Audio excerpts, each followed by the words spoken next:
আপনার সাথে রক্তের দাগ কিসের? সুভার বাবা বলে ওঠে। সুভার মায়ের জ্ঞান ফেরার পর চিৎকার দেয়। তখনই ওর কান দিয়ে রক্ত বের হয়। আর বাকি কথা আর শেষ করতে পারল না। তার আগেই সুভার বাবা আবার কান্নায় ভেঙে পড়ে। সাথে সাথে সুভার নিজের ঘর থেকে বের হয়ে আসে আর তানভীরকে উদ্দেশ্য করে বলতে থাকে, আপনি এখনো যাননি? সুভার কথায় পিছনে ফিরে তাকায় তানভীর। তানভীর বলে ওঠে, যাইতেছি বাবা যাইতেছি, যেতেস না। তানভীর সুন্দর মতো বের হয়ে চলে যায়। তানভীর যাওয়ার পর সুভা তার বাবার কাছে আসে। দুই বাপ বেটি কান্নায় ভেঙে পড়ে। সুভার বাবা বলে ওঠে, তোর মা যে চলে গেল রে সুভা। সুভা কোনো কথা না বাড়িয়ে শুধু কান্নাই করতে থাকে। সুভা বলে ওঠে, বাবা সৌরভ কোথায়? সুভার বাবা বলে ওঠে, তোর মাকে নিয়ে আসার সময় সৌরভ গাড়ির নিচে পড়ে যায়, হাসপাতালে ভর্তি, কোমায় চলে গেছে রে। নিজের ভাইয়ের এমন পরিণতির কথা শুনে সুভা যেন পাথর হয়ে যায়। একদিকে তার ভাই, আরেকদিকে তার মা। একদিনে পরিবারটা যেন শেষ হয়ে যায় সুভাদের। তানভীর বাইরে এসে জিভ নিয়ে সোজা পোড়াবাড়িতে চলে যায়। সেখানে তার পঞ্চপাণ্ডবরা আগে থেকেই অপেক্ষা করছিল। তানভীর আসতেই তারা তাকে ঘিরে দাঁড়ায়। মানিক তখন বলে ওঠে, ভাই আপনার গালে হাত কেন? তানভীর তখন বলে ওঠে, বউর হাতে চর খেয়ে আসছি। তানভীরের কথা শুনে তার পঞ্চপাণ্ডব শুকনো ঢকিলে। যেই তানভীর সরকারের ভয়ে বাঘে গরুতে এক ঘাটে পানি খায়, সেই তানভীর সরকার শেষমেশ এক রত্নী মেয়ের হাতে চর খেয়ে এলো। তানভীর তখন বলে উঠল, সাকিব। সাকিব প্রতি উত্তরে বলে উঠল, এখনই উড়াই দিতেছি ভাই। তানভীর তখন বলে ওঠে, কে উড়াবি? সাকিব প্রতি উত্তরে বলল, কেন, ভাবি সাহেবের বাড়ি। তানভীর তখন দাঁতে দাঁত চেপে বলে ওঠে, শালার ভাইরা আমার সব সময় উড়ানোর জন্য লাফাস কেন? সাকিব তখন আমতা আমতা করে বলে ওঠে, আপনারে মারছে ভাই, তাই ভাবছিলাম। তানভীর তখন রেগে কটমট করে বলে ওঠে, ঢং ভাবছো তুমি আমার বইয়ের হাতে মাইর খাওয়ার লোক শহীদ হয়? তানভীরের কথাটা শুনেই পঞ্চপাণ্ডব যে যার মুখের দিকে তাকায়। তানভীর আবার বলে ওঠে, বিয়েতে উপস্থিত সকলের ডিটেলস আমার চাই। কোন ভাই আমার বইয়ের থেট দিচ্ছে আমি দেখব। পরের দিন সুভা বলে ওঠে, বাবা আমিও সাথে যাই। প্রতি উত্তরে সুভার বাবা বলে ওঠে, না মা, তুই অনেক অসুস্থ, তুই বাড়িতেই থাক, আমি সৌরভকে দেখতে যাচ্ছি। সুভা অনেক জোরাজুরি করেও কোনো লাভই হয় না। সুভার বাবা তাকে নিয়ে যাওয়ার জন্য রাজি হয় না। সুভার বাবা বের হবে, ঠিক এমন সময় দরজায় কলিং বেল বেজে ওঠে। সুভার বাবা দরজা খুলে দেয়। তারপর সুভার বাবার সাথে 4 জন মানুষ ভেতরে আসে। তাদের ভেতরে আসতে দেখেই সুভার চোখ বড় বড় হয়ে যায়। সুভা বলে ওঠে, আপনি তো সালাম হকের বড় ছেলে, সালাউদ্দিন হক, আকাশ চৌধুরী মামাতো ভাই। সুভা বলে উঠল, টিভিতে দেখেছি আপনাকে। উদ্দিন সাহেব বলে উঠলেন, সোজা কথায় আসি সুভা, তোমার মায়ের শেষ ইচ্ছে ছিল আমার সাথে তোমার বিয়েটা হোক। সুভা বলে ওঠে, মানে? তখন উদ্দিন সাহেব বলে ওঠেন, তানভীর তোমাকে নিয়ে চলে যাওয়ার পর আন্টির জ্ঞান ফিরে, তখন আমি ছিলাম সাথে। উনি বলেছিল তোমাকে যেন আমি নিয়ে আসি। আকাশ নেই তো কি হয়েছে, আমি যেন তোমাকে তানভীরের থেকে বাঁচাই। সুভা উদ্দিন সাহেবের কথাগুলো এক ধ্যানে শুনতে থাকে। আবার বলে ওঠে উদ্দিন সাহেব, দেখো সুভা, আমি জানি তোমার উপরে কি যাচ্ছে, কিন্তু তুমি নিজের মায়ের শেষ ইচ্ছে পূরণ করবে না? প্রতি উত্তরে সুভা বলে ওঠে, কাল আমার মা মারা গেছে, আর আজকে আপনি। আর কোনো কথাই বলতে পারল না। সুভার বাবা বলে উঠল, না করিস না সুভা। সুভার বাবার কথার উত্তরে আকাশ থেকে পড়ল যেন সুভা। এটা কি আদৌ সম্ভব? মা মারা গেল কালকে, ভাই কমাতে, এখন সুভা কিভাবে বিয়ে করবে? সুভার বাবা বলে ওঠে আবার, তোর মায়ের শেষ ইচ্ছে তুই রাখবি না সুভা? এভাবে চারপাশে বেশ প্রেসার পড়ে সুভার উপরে। এক পর্যায়ে সুভা হ্যাঁই বলে দেয়। তারপর নিজের রুমে চলে যায় সে। সুভার রুমে যাওয়ার পর নিজের মোট 5 জন উপস্থিত ছিল। তাদের মধ্যে উদ্দিন সাহেব বলে ওঠে, তানভীরের বেশ চয়েস আছে বলতে হবে, মেয়ে আপনার জলজান্ত পড়ি। সুভার বাবা বলে ওঠে, আমার না, আমার ভাইয়ের। তখন উদ্দিন সাহেব বলে ওঠেন, ও হ্যাঁ হ্যাঁ হ্যাঁ হ্যাঁ, যেই ভাইকে টপকিয়ে এই বাড়ির লোভে সুভার মাকে বিয়ে করেছিলেন। সুভার বাবা বলে ওঠেন, আস্তে বলুন আস্তে বলুন, আমার এতদিনের প্ল্যান যে নষ্ট হয়ে যাবে। উদ্দিন সাহেব বলে ওঠেন, যাই বলেন হারামি আপনি আছেন আমাদের মতোই। সুভা উপরে এসে খুব কান্নায় ভেঙে পড়ে। এখনো মায়ের 40 হলো না, তার আগেই আবার মেয়ের বিয়ে। এক বিয়ের জন্য মা মরল, আরেক বিয়ের জন্য যে আরো কতজন মরবে কে জানে। কিন্তু মায়ের ইচ্ছের কথা শুনে কিছুটা আবেগী হয়ে যায় সুভা। বাবা মায়ের থেকে দুনিয়াতে আপন যেমন কেউ হয় না, তেমন তাদের এক একটি ইচ্ছে পালন করা ফরজ হয়ে যায় তার সন্তানদের। তামিম সরকার বলে ওঠেন, কালকে নমিনেশন পত্র জমা দেওয়া শেষ দিন বাবা যান। তানভীর তখন বলে ওঠে, জি আব্বা। তামিম সরকার বলে ওঠেন, কালকে তাড়াতাড়ি জমা দিয়ে আসবেন, না হলে কি হবে বুঝতেই পারছেন তো। প্রতি উত্তরে তানভীর বলে ওঠে, চিন্তা করিয়েন না আব্বা, এমপি নির্বাচনে আমি জয়লাভ করব, আর মন্ত্রী নির্বাচনে আপনি। তামিম সরকার বলে ওঠেন তার ছেলেকে। পরিস্থিতি কেমন খামখেয়ালি লাগছে আমার কাছে বাবাজান, কিছু তো একটা হতে যাচ্ছে। হঠাৎ করে বিরোধী দল এত চুপচাপ হয়ে গেল কেন? প্রতি উত্তরে তানভীর বলে উঠল, তা তো হয়েছে আব্বা। তামিম সরকার বলে ওঠেন, মানে? তানভীর সরকার বলে ওঠে এবার, আপনার কি মনে হয় আব্বা, সুভার আকাশের সাথে হঠাৎ বিয়ে হয়ে যাওয়া, বিয়ে না হয়ে সুভার মুখ বন্ধ রাখা, ওর মায়ের অকাল মৃত্যু, এসব কি এমনি এমনি হইতেছে? তানভীরের কথা শুনে তামিম সরকার এবার একটু নড়েচড়ে বসে। আসলেই তো, একদিনের ব্যবধানে এত কিছু হয়ে গেল কিভাবে? তামিম সরকার তখন বলে ওঠে, সুভার বিয়ে হয়নি। তানভীর তখন বলে ওঠে, না আব্বা। তামিম সরকার আবার বলে ওঠেন, তুমি কখন জানলে এইটা? তানভীর সরকার বলে ওঠেন, ওর মায়ের জানাজা শেষেই আব্বাজান। কথাগুলো বলেই তানভীর উঠে দাঁড়ায় আর নিজের ফোন থেকে কিছু একটা বের করে তামিম সরকারকে দেখায়। তামিম সরকার বলে ওঠেন তখন, একটা রিকোয়েস্ট করলে রাখবেন বাবাজান? তানভীর তখন তামিম সরকারের হাঁটুর কাছে এসে মেঝেতে বসে আর বলে ওঠে, তানভীর, আপনি হইলেন আমার জন্মদাতা, আপনি হুকুম করেন। রিকোয়েস্ট কথাটা শুনে অনেক লজ্জা লাগলো আব্বা। তামিম সরকার তখন বলে ওঠেন, শুভা মাকে আপনার বউ হিসেবে দেখতে চাই আমি, মরার আগ অবধি তার হাত ছাড়বেন না। তানভীর কিছুটা নিচু করে ফেলে মাথা আর বলে ওঠে, তানভীর, সত্যি বলতে আব্বা, আমার লজ্জা লাগতেছে আপনার কথা শুনে। আপনি আব্বা মানুষ, ছেলের প্রেমিকাকে নিয়ে বলছেন, আসলেই ভীষণ লজ্জা পেলাম আমি। ছেলের কথা শুনে তামিম সরকার এবার শব্দ করেই হেসে ফেললেন। তামিম সরকারের হাসি দেখে তানভীরও খুব খুশি হয়। হাসতে হাসতেই তামিম সরকার তানভীরকে বলে ওঠেন, আপনি জানেন বাবাজান, আপনার আম্মা আর আমার বিয়ে কিভাবে হয়েছিল? তানভীর তখন বলে ওঠে, তিন কবুল বলে। তামিম সরকার বলে ওঠেন, হ্যাঁ, কিন্তু জোর করে। আপনার আম্মা আমাকে পছন্দই করতো না, তাকে তুলে নিয়ে নির্বাচন কাউন্সিল অফিসে বিয়ে করতে হয়েছিল আমার। প্রতি উত্তরে তানভীর লজ্জামাখা মুখ করে বলে ওঠে তার আব্বাকে, আব্বা, আমি উঠতাছি, আমার এখন আসলেই লজ্জা লাগতেছে। কথাটা বলেই তানভীর উঠে তাড়াতাড়ি বাইরের দিকে পা বাড়ায়। তখন পেছনে তামিম সরকার বলে ওঠেন, বাবাজান। আব্বার কথা শুনে তানভীর কিছুটা দাঁড়িয়ে যায়, থমকে দাঁড়িয়ে পেছন ঘুরে তাকায়। তখন তামিম সরকার বলে ওঠেন, আমি কিন্তু আমার ভালোবাসা মানুষের সাথে ঘর করতেছি, আর তার হাত ছাড়িনি, আশা করি আপনিও ছাড়বেন না কখনোই। কথাটা শুনেই তানভীর দ্রুত পায়ে বাইরে চলে যায়। নিজের মা বাবার প্রেমের কথা শুনতেও লজ্জা লাগে তানভীরের, কিন্তু এটা সত্যি যে তামিম সরকার ও আয়েশা সরকারের প্রেম সিনেমাকেও হার মানাবে। তানভীর ছোটবেলা থেকেই দেখে আসছে তামিম সরকার নিজের স্ত্রীর জন্য কতটা পাগল।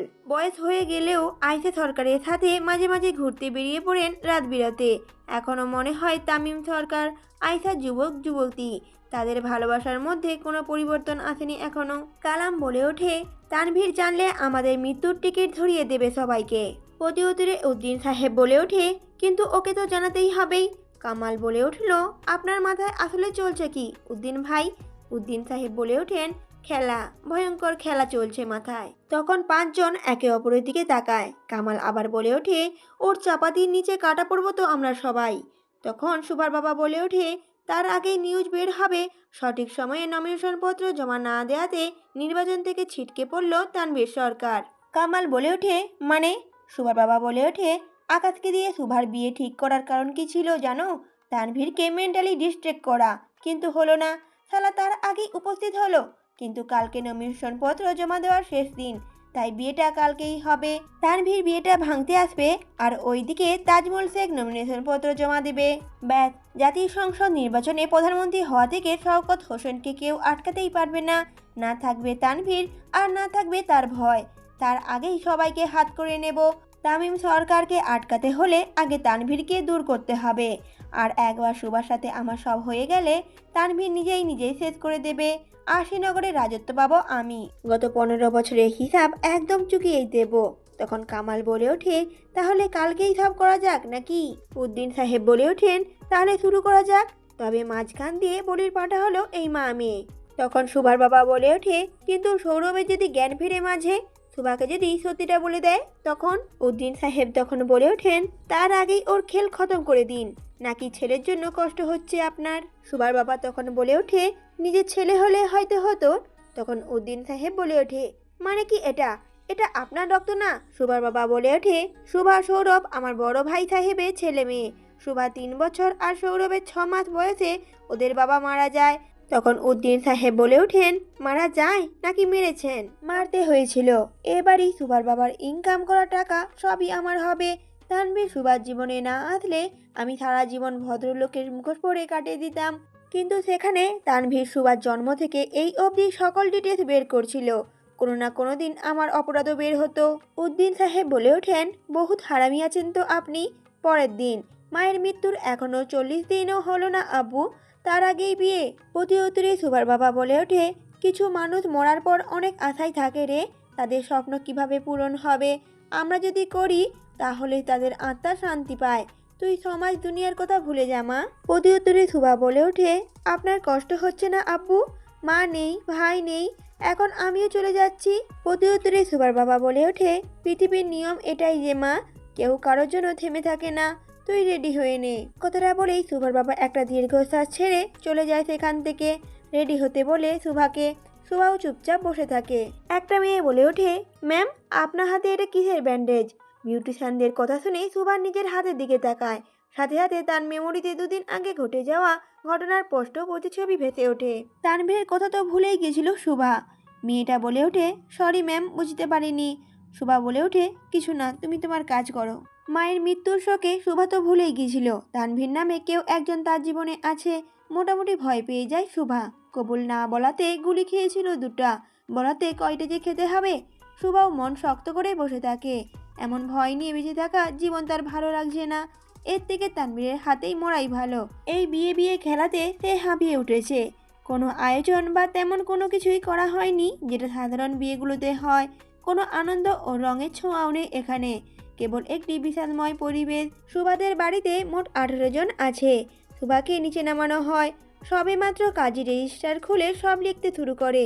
যে যার মতো বসে পড়ে ঠিকই, কিন্তু তখনই খুব জোরে জোরে গান বেজে ওঠে। গান শুনে মোটামুটি সবাই খুবই বিরক্ত হয়, কারণ না ছিল বিয়ের কোনো আয়োজন আর না ছিল কোনো মিউজিক সিস্টেমের ব্যবস্থা। তাহলে কোথায় থেকে আওয়াজ আসছে? ধীরে ধীরে আওয়াজটি জোরালো হতে থাকে। কয়েকজন লোক মিউজিক নিয়ে সুভাদের বাড়ির মধ্যে ঢুকে পড়ে। তার চারপাশে দাঁড়িয়ে পড়ে। তার কিছুক্ষণ পরই জোরে জোরে গাড়ির ব্রেকের সাউন্ড পাওয়া যায়, যেমন কার রেসিংয়ে প্রতিযোগিতায় হয়। তার মধ্যেই দ্রুত পায়ের শব্দও স্পষ্ট হয়। সকলে দরজার দিকে তাকালে সুভা চোখ বন্ধ করে ফেলে, কারণ সুভা জানে কার আগমন হতে চলেছে। এই কয়েকদিনে তানভীরের চাওয়ার সাথে সুভাও পরিচিত হয়ে গেছে। তানভীর রুমে প্রবেশ করে বলে ওঠে, মা মরারও এখনো 2 দিন হলো না, তার মধ্যে আবার বিয়ে করতে বসলি? হাতে রিভলভার নিয়ে তানভীর এবং তার পঞ্চপাণ্ডবদের সাথে আরও কিছু বডিগার্ড দ্রুত পায়ে ভেতরে চলে আসে। সকলে ভয়ে দাঁড়িয়ে গেলেও সালাউদ্দিন হকের মুখে ছিল অন্যরকম হাসি, যেন সে এটাই চেয়েছিল। তানভীর তখন বলে ওঠে, জামাই চলে এসেছে, সাইডে দাঁড়ান। তানভীর দ্রুত পায়ে সুভার সামনে দাঁড়িয়ে পড়ে আর বলে ওঠে, বারে রাত পড়ি, কি লীলা খেলা তোর? তোর বিয়ে এত করার শখ যে মায়ের মৃত্যুর 40 দিনও অপেক্ষা করতে পারলি না? সেদিন যদি কসম না কাটতাম, এক থাপ্পড়ে তোর সব দাঁত ফেলে দিতাম। তখন সুভার বাবা বলে ওঠে, গুলি করতে যখন বাঁধেনি, থাপ্পড় দিতে বাঁধলো কেন? তানভীর পিছন ফিরে দেখে সুভার বাবাকে। বলে ওঠে, বাহ, বোবার মুখে বলি ফুটেছে দেখছি। তা এতদিন তো জি জি আর স্টার জলসা নায়িকাদের মতো কাঁপাকাঁপি ছাড়া তেমন কিছুই দেখলাম না। দেখছি বিয়ের খুশিতে মুখে বলি ফুটেছে। শোভা তানভীরকে কিছু বলতে যাবে, তার আগেই তার লোকেরা সৌরভকে হুইল চেয়ারে বসিয়ে ভেতরে নিয়ে আসে। শোভা তার ভাইয়ের কাছে যাওয়ার আগে তানভীর শোভার হাত ধরে ফেলে আর রিভলভারটি সৌরভের দিকে নিশানা করে বলে ওঠে, কিরে শোভা, চালিয়ে দেই? কি বলিস? তখন শোভা কাঁদো কাঁদো করে বলে ওঠে, তানভীর প্লিজ প্লিজ ছেড়ে দিন। তানভীর তখন বলে ওঠে, আমার অবর্তমানে আরেকজনকে কবুল বলতে গিয়েছিলি, তোর লীলা খেলা এখানেই শেষ, তাই না শোভা? কথাটা বলেই তানভীর সুন্দর মতো করে সোফাতে বসে পড়ে আর শোভার এক হাত টান মেরে সোফাতে বসায় শোভাকেও। তানভীর তখন শোভাকে বলে ওঠে, আয় আয়, বিয়ে করবি না? আয় বস। তখন তানভীর কাজীর দিকে পয়েন্ট করে রিভলভার আর বলে ওঠে কাজীকে, এই কাজী, বিয়ে পড়ানো শুরু কর। তানভীর সরকারের সাথে সুভাষ সিকদারের বিয়ে। তানভীর সোফাতে গা এলিয়ে সুভার দিকে তাকায়। পা থেকে মাথা অবধি খুব কড়া নজরে তাকিয়ে দেখে সুভাকে। তানভীর এমন তাকানো দেখে সুভা খুবই বিরক্ত হয়। কাজী সাহেব তখন বলে ওঠেন, বাবা তানভীর, কাবিন কি লিখবো? তানভীর তখন বলে ওঠে, 1 টাকা লেখেন। মাহির প্রতি উত্তরে বলে ওঠে, 1 টাকা কেন ভাই? তানভীর তখন বলে ওঠে, বউ টিকিয়ে রাখার জন্য। কোটি কোটি টাকা, কিডনি, লিভার এসব লেখার দরকার নেই। আমি এমনিতেও ওরে ছাড়বো না। তানভীরের কথা মতো কাজীও চুপচাপ দেনমোহরের জায়গায় 1 টাকা লিখে ফেলে আর শুভাকে কবুল বলতে বলে। কিন্তু শুভা চুপচাপ বসে থাকে আর প্রচণ্ড ঘামতে থাকে। তানভীর তখন প্রচণ্ড বিরক্ত হয়ে শুভাকে বলে ওঠে, চল কবুল বল, তাড়াতাড়ি বল, সারাদিন নাই আমার হাতে, বল শুভা। তানভীরের ধমকে চটজলদি শুভা কবুল বলে ফেলে আর তার সাথে সাথে তানভীরের পঞ্চপাণ্ডবও আলহামদুলিল্লাহ বলে ওঠে জোরে জোরে। তানভীরও কবুল বলে দেয়। তখন তাদের উল্লাসে যেন শেষই নেই। কাজী রেজিস্টার সামনে দেয়, তানভীর সেটা নিয়ে শুভা সামনে ধরে আর বলে ওঠে শুভাকে, চল জলদি সাইন কর শুভা। শুভা একবার তার বাবার দিকে তাকায় তো একবার ভাইয়ের দিকে। শুভার বাবা চেয়েও কিছু বলতে পারছে না। চোখের সামনে নিজের সাজানো প্ল্যান মাটি হতে দেখে রাগে কটমট করে ওঠে শুভার বাবা। তানভীর আবারও একবার ধমক দেয় শুভাকে, তাড়াতাড়ি কর। শুভা কাঁপাকাঁপি হাতে সাইন করে দেয়। তারপর তানভীরও সাইন করে দেয়। তানভীর বলে ওঠে, বিয়ে শেষ, খোদা হাফেজ। বলেই তানভীর শুভার হাত ধরে টেনে নিয়ে যেতে থাকে। শুভার বাবা বলে ওঠে, শুভা। শুভা তখন বলে ওঠে, বাবা।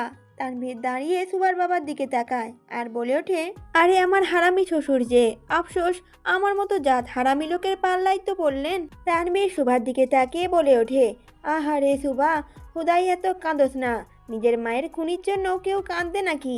তানভীরের কথা শুনে শুভার চোখ বড় বড় হয়ে যায়।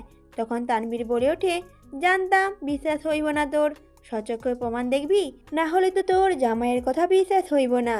তখন শুভার বাবা বলে ওঠে চেঁচিয়ে, ওর কথা বিশ্বাস করিস না শুভা, ও মিথ্যা কথা বলছে সব। শুভা তখন বলে ওঠে, নিজের দোষ ঢাকতে আমার আব্বুকে কেন দোষী সাজাচ্ছেন তানভীর? তানভীর তখন বলে ওঠে, হে খোদা, উঠাইয়া নাও, না হলে দড়ি পাঠাও, আমি আইতাছি। কথাটা বলেই তানভীর নিজের পকেট থেকে ফোনটা বের করে শুভার সামনে ধরে। 2 দিন আগে ফ্ল্যাশব্যাক। শুভার মায়ের জ্ঞান ফিরে আসার সাথে সাথে তিনি হল্লোড় শুরু করে দেন। কেউ আমার মেয়েকে বাঁচালেন না কেন? ওর তো বিয়ে হয়নি। শুভার বাবা, তুমি কেন চুপ ছিলে? শুভার মা শুভার বাবার কাছে যেতেই মাটিতে পড়ে থাকা নিজের রক্তাক্ত ছেলেকে দেখতে পায় আর তার কাছে যায়। সকলের কাছে খুব রিকোয়েস্ট করে তার ছেলেকে বাঁচানোর জন্য, কিন্তু কেউ এগিয়ে আসে না, এমনকি শুভার বাবাও না। ঠিক তখনই কাজের বেশ ধরে থাকা উদ্দিন সাহেব উঠে আসে আর শুভার বাবা সামনে দাঁড়ায় আর বলে ওঠে, এই বুড়ি তো বেঁচে থাকলে আমরা সবাই ফাঁসবো। কাজী তাগড়া কণ্ঠস্বর কানে আসতেই শুভার মা পেছনে ফিরে তাকায়। কাজী বেশে উদ্দিন সাহেবকে দেখে খুব ভয় পেয়ে যায় তিনি। ভয়ে ভয়ে বলে ওঠে, আপনি? উদ্দিন সাহেব তখন বলে ওঠে, জি আমি, সালমান হকের ছেলে। তখন শুভার মা শুভার বাবার কাছে যায় আর বলে ওঠে স্বামীকে, এসব কি হচ্ছে শুভার বাবা? শুভার বাবা তখন বলে ওঠে, যা হবার তাই হচ্ছে। শুভার মা তখন বলে ওঠে, তার মানে তুমি ইচ্ছে করে শুভার সাথে এমন করলে? তখন শুভার বাবা আর সবাই মিলে হাসতে শুরু করে। তখন আয়েশা বেগম বলে ওঠে, আমি এখনই তানভীরকে বলে দেব, ও আমার মেয়েকে বাঁচাবে। তখন নিচ থেকে সৌরভ আধো আধো হাত বাড়িয়ে মাকে ডাকতে থাকে। মা বলে। শোবার মা নিজের ছেলের কাছে যেতেই খুব জোরে পেছন দিকে একটা রডের বাড়ি মারা হয়। মাথায় আঘাত পেয়ে সুভার মা পিছনে ফিরে তাকায় আর বলে ওঠে, সুভার বাবা। কথাটা বলেই মাটিতে টলিয়ে পড়ে সুভার মা। তারপর আরও 3-4টে বাড়ি মারা হয় সুভার মায়ের মাথায়, যতক্ষণ না মৃত্যু নিশ্চিত করা হয়। বর্তমান তানভীরের ফোনে পুরো সিসিটিভি ফুটেজ দেখে মাথা ঘুরে ওঠে সুভার। ফুটেজে তেমন আওয়াজ শোনা যায়নি, শুধু দেখা গিয়েছে সুভার মায়ের দৌড়াদৌড়ি আর তার সাথে ঘটে যাওয়া নৃশংস ঘটনা ফুটেজ। কতটা নির্দয়ভাবে মারা হয়েছে সুভার মাকে, তাও নিজের স্বামীর দ্বারা। সুভার হাত পা ঠান্ডা হয়ে আসে, মাথা ঘুরে মাটিতে পড়ে যেতে নেয় সুভা। ঠিক তখনই তানভীর সুভাকে ধরে ফেলে। তানভীর সুভাকে কোলে তুলে সামনে নিয়ে যেতে থাকে আর বলতে থাকে, তানভীর কষ্ট পাস না রাজপরি। উদ্দিন সাহেব বলে ওঠেন, কয়টা বাজে তানভীর? উদ্দিন সাহেবের কথা শুনে তানভীর একটা শয়তানি হাসি দিয়ে পেছনে ফিরে তাকায় আর বলে ওঠে, তানভীর তোর জন্য 12টা বাজে। উদ্দিন সাহেব তখন বলে ওঠে, আহারে তানভীর, প্রেমিকার বিয়ে আটকাতে এসে নমিনেশন পত্র জমা দিতেই ভুলে গেলি। উদ্দিন সাহেবের কথা শুনে তানভীর এবং তার পঞ্চপাণ্ডব উচ্চস্বরে হেসে ওঠে। হাসতে হাসতে তানভীর বলে ওঠে, আরে বলদ, তোর কি মনে হয় তানভীর বলদ যে তোর প্ল্যান বুঝতে পারবে না? নমিনেশন পত্র আমার প্রথম দিনই জমা দেওয়া শেষ, কিন্তু প্রকাশ করতে বারণ করি। তোর মতো মানুষ কি করে সেটা দেখার একটু শখ ছিল আমার। তানভীরের কথা শুনে উদ্দিন সাহেবের মাথায় যেন আকাশ ভেঙে পড়ে। মানে তাহলে এত সব প্ল্যান কি সব বৃথা? তানভীর তখন বলে ওঠে, আমারে দেখলে কি আজকে জন্ম নিচ্ছি মনে হয়? তোর মতো নিরীকুত্তার সাথে নির্বাচনের আগে খুনোখুনি করে আমার আব্বার পরাজয় নিশ্চিত করব? এত কাঁচা খেলোয়াড় তানভীর না। তানভীরের গোল্ডেন চাপা দিতে তোদের নাম উঠে গেছে। দেখি কোন দিন পরবারের টিকিট ধরিয়ে দেই। কথাগুলো বলেই তানভীর সুন্দর মতো সুভাকে কোলে নিয়ে যেতে থাকে, আর পুলিশ এসে উপস্থিত হয় সেখানে, তিনজনকে গ্রেপ্তার করে। এদিকে তানভীর সুভাকে নিয়ে গাড়িতে উঠে বসে, উদ্দেশ্য সরকার বাড়ি। সারা রাস্তা সুভা চুপচাপই থাকে, একটা টু শব্দও করে না। এত বড় ধাক্কা সামলাতে হয়তো অনেকটাই সময় লাগবে। তানভীরও চুপচাপ সুভাকে ধরে বসে থাকে। কয়েক মিনিটের মধ্যেই তানভীর সুভাকে নিয়ে সরকার বাড়িতে প্রবেশ করে। সেখানে প্রায় সকলেই উপস্থিত ছিল। তানভীর সুভাকে নিয়ে নামতেই ব্যান্ড পার্টি বেজে ওঠে। তামিম সরকার বলে ওঠে, আমার আব্বা যে আমার থেকেও অ্যাডভান্স। তানভীর সুভাকে কোলে নিয়ে সদর দরজায় দাঁড়ায়। আয়েশা সরকার বলে ওঠে, আজকে আবার কি হয়েছে বাপ? প্রতি উত্তরে তানভীর বলে ওঠে, হার্ট অ্যাটাক করেছে।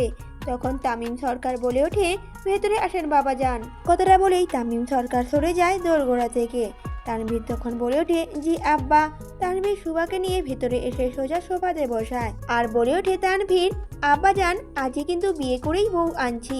তখন প্রতি উত্তরে তামিম সরকার বলে ওঠেন, আলহামদুলিল্লাহ। কিছুক্ষণ পরে আয়েশা সরকার এসে সুভাকে উপরে নিয়ে যায়। এমনিতেই দুদিন আগে গুলি খেয়েছে, আজকে এত কিছু আবার। এত চাপ সুভা শরীর নিতে পারে না। সে চুপচাপ আয়েশা সরকারের সাথে উপরে চলে যায়। উপরে এসে সুভা দেখতে পায় তানভীরের ঘরটি আধুনিক ধাঁচের তৈরি, পুরো ঘরটি ফুল দিয়ে সাজানো। যে কেউ এই রুমটি দেখলে বলে উঠবে, আজ নতুন দম্পতির রাত। তানভীরের রুমে চারদিকে চোখ বুলাতে বুলাতে সুভা দেখতে পায় তার একটা ছবি দেয়ালে। আয়েশা সরকার তখন বলে ওঠে, আমার ছেলে তোমার জন্য আগে থেকেই সব আনিয়ে রেখেছে, আশা করি কিছুই কমতি পড়বে না। পড়লে বলো কেমন? প্রতি উত্তরে সুভা মাথা নেড়ে সম্মতি জানায়। আয়েশা সরকার তখন বলে ওঠে, আচ্ছা তুমি রেস্ট নাও তাহলে, আমি তানভীরকে পাঠাচ্ছি। কথাটা বলেই সুভাকে রুমে রেখে চলে যায় আয়েশা সরকার। তানভীর তখনও তার বাবার সাথে নিচেই ছিল। আয়েশা সরকার তখন নিচে নেমে এসে তানভীরকে বলে ওঠে, দেখ তো বাপ, সুভার কিছু লাগে কিনা। আয়েশা সরকারের কথা শুনে তানভীর মনে মনে খুবই খুশি হয়। ঠিক এই সময়টাই জন্যই এতদিন ধরে অপেক্ষা করছিল তানভীর। তানভীর প্রতি উত্তরে বলে ওঠে, জি আম্মা, এখনই যাইতেছি।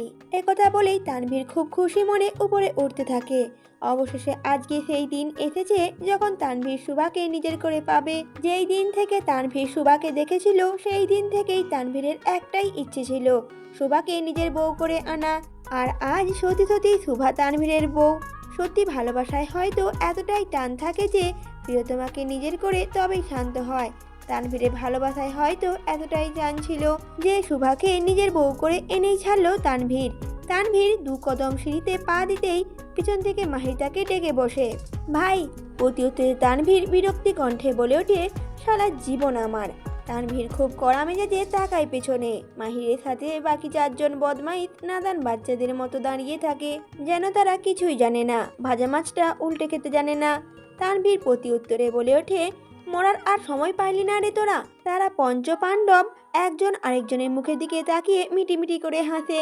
মাহির তখন বলে ওঠে, ভাই আপনাদের লাইগা একটা জিনিস আনছি। তানভীর তখন ভ্রুকুচকে তাকায় তার পাঁচজনের দিকে। মাহির খুব ধীরে ধীরে তানভীরের সামনে আসে, এসে তানভীরকে কাগজে মোড়ানো একটা প্যাকেট দেয়। তারপর পাঁচজনই একদম সদর দরজায় এসে ছুটে দাঁড়ায়। তাদের পাঁচজনের দিকে তাকিয়ে তানভীর বলে ওঠে, তোরা এত দূরে গেলি কেন? মাহির তখন বলে ওঠে, ভাই এমনি। তানভীর তখন সন্দেহ নিয়ে প্যাকেটটা খোলে। সম্পূর্ণ প্যাকেট খোলার সাথে সাথে তানভীর খুব রাগীভাবে তাকায় তাদের পাঁচজনের দিকে। তারপর নিজের জুতা খুলে তাড়া করে তাদের। মাহির তখন বলে ওঠে, আরে পালা রে, ভাই যে ভীষণ খেপেছে। তানভীর তখন বলে ওঠে, একবার তোদের হাতের কাছে পাই তখন সব কটাকে দেখে নেব। সাকিব মাহির দৌড়ে গার্ডেনের পুলের দম আটকে পানির নিচে বসে পড়ে, আর অন্যদিকে রকিব মানিক মুখির গাছের উপরে উঠে যায়। তানভীর এক পায়ের জুতো পরে আরেক পায়ের জুতো হাতে নিয়ে তার পঞ্চ পাণ্ডবদের খুঁজতে থাকে। খুঁজতে খুঁজতে পুল সাইডে গিয়ে দেখে সাকিবের লুঙ্গি আর মাহিরের ফোন সাইডে পড়ে আছে। তা দেখে তানভীর সুন্দর মতো একপাশে দাঁড়িয়ে পড়ে। অল্প কিছুক্ষণের মধ্যেই তারা দুজনই বাইরে বের হয় জল থেকে। জলের নিচে বেশিক্ষণ তারা নিঃশ্বাস বন্ধ করে থাকতে পারে না, তাই বাইরে বেরিয়ে আসে। সাকিব জোরে জোরে নিঃশ্বাস নিতে নিতে বলতে থাকে, আর একটু হইলে আমি মরেই যেতাম, পরপারে টিকিট ধরতাম। প্রতি উত্তরে মাহিরও একই কথা বলে ওঠে। মাহির আর সাকিব দুজনই খুব হাঁপাতে থাকে একে অপরের দিকে তাকিয়ে। রাতের বেলা পুনের পানি মোটামুটি ঠান্ডা, তাই তারা থরথর করে কাঁপতে থাকে। তখন তানভীর পেছন থেকে বলে ওঠে, জলদি পানি থেকে ওঠ। সাকিব মানিক পেছনে ফিরে তানভীরকে দেখে একে অপরের দিকে তাকায়। তানভীর তখন বলে ওঠে, উঠতে কইছি। মানিক আর কোনো কথা না বাড়িয়ে চুপচাপ উঠে আসে, আর সাকিব তখনও পানিতেই বসে থাকে। তখন তানভীর সাকিবকে উদ্দেশ্য করে বলে ওঠে, তোকে কি আলাদাভাবে ইনভিটেশন দিতে হবে? প্রতি উত্তরে সাকিব আমতা আমতা করে বলতে থাকে, আমার তলদেশ ফাঁকা।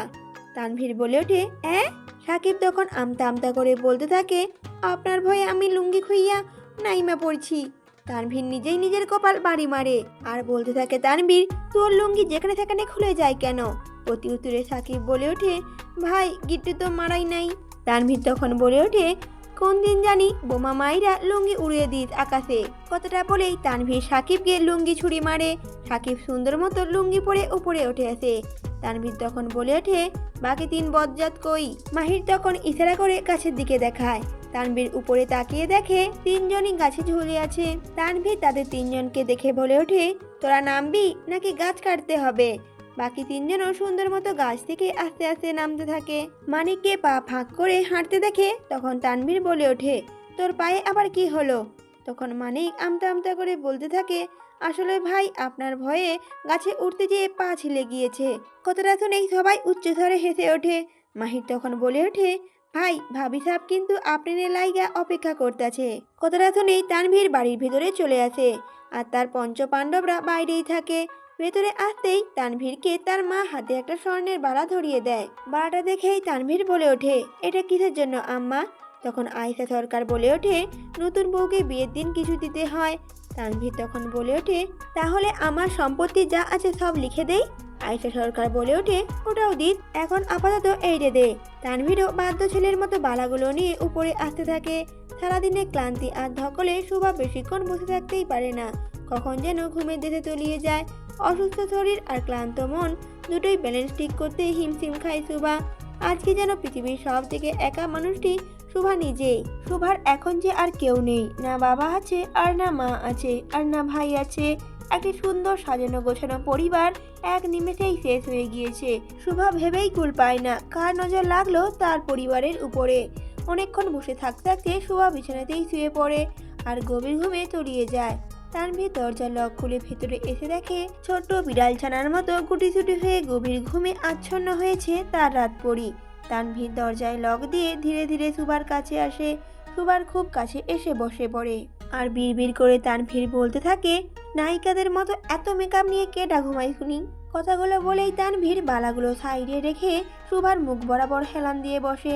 তারপর পকেট থেকে ফোনটা বের করে ঘুমন্ত শুভার ছবি তুলতে থাকে। ছবি তোলার এক পর্যায়ে তানভীর শুভার গালে খুব গভীরভাবে চুমু খায়। তানভীরের চুমু দেওয়ার সাথে সাথে শুভার ঘুমটা আলগা হয়ে আসে। সে পিট পিট করে চোখ খুলে তাকিয়ে দেখে তানভীর তার খুব নিকটে, এতটা নিকটে যে তাদের মধ্যে খুব বেশি গ্যাপ নেই। শুভা তড়িঘড়ি করে উঠতে ব্যস্ত হয়ে পড়ে, উঠেই তানভীরের থেকে দূরে সরে যেতে থাকে। তখন তানভীর বলে ওঠে, নড়িস না ছেড়ি, মুড়ে আছি। কিন্তু শুভা তানভীরের কোনো কথাই না শুনে দূরে সরে যেতে থাকে। শুভা যত দূরে সরে বসে তানভীরও তত কাছে গা ঘেঁষে বসে শুভার।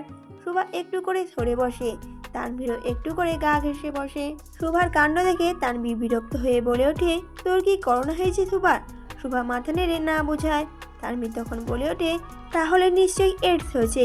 শুভা তখন প্রতি উত্তরে না জানায়। তখন তানভীর বলে ওঠে, তাহলে কি ছোঁয়াচে কোনো রোগ আছে?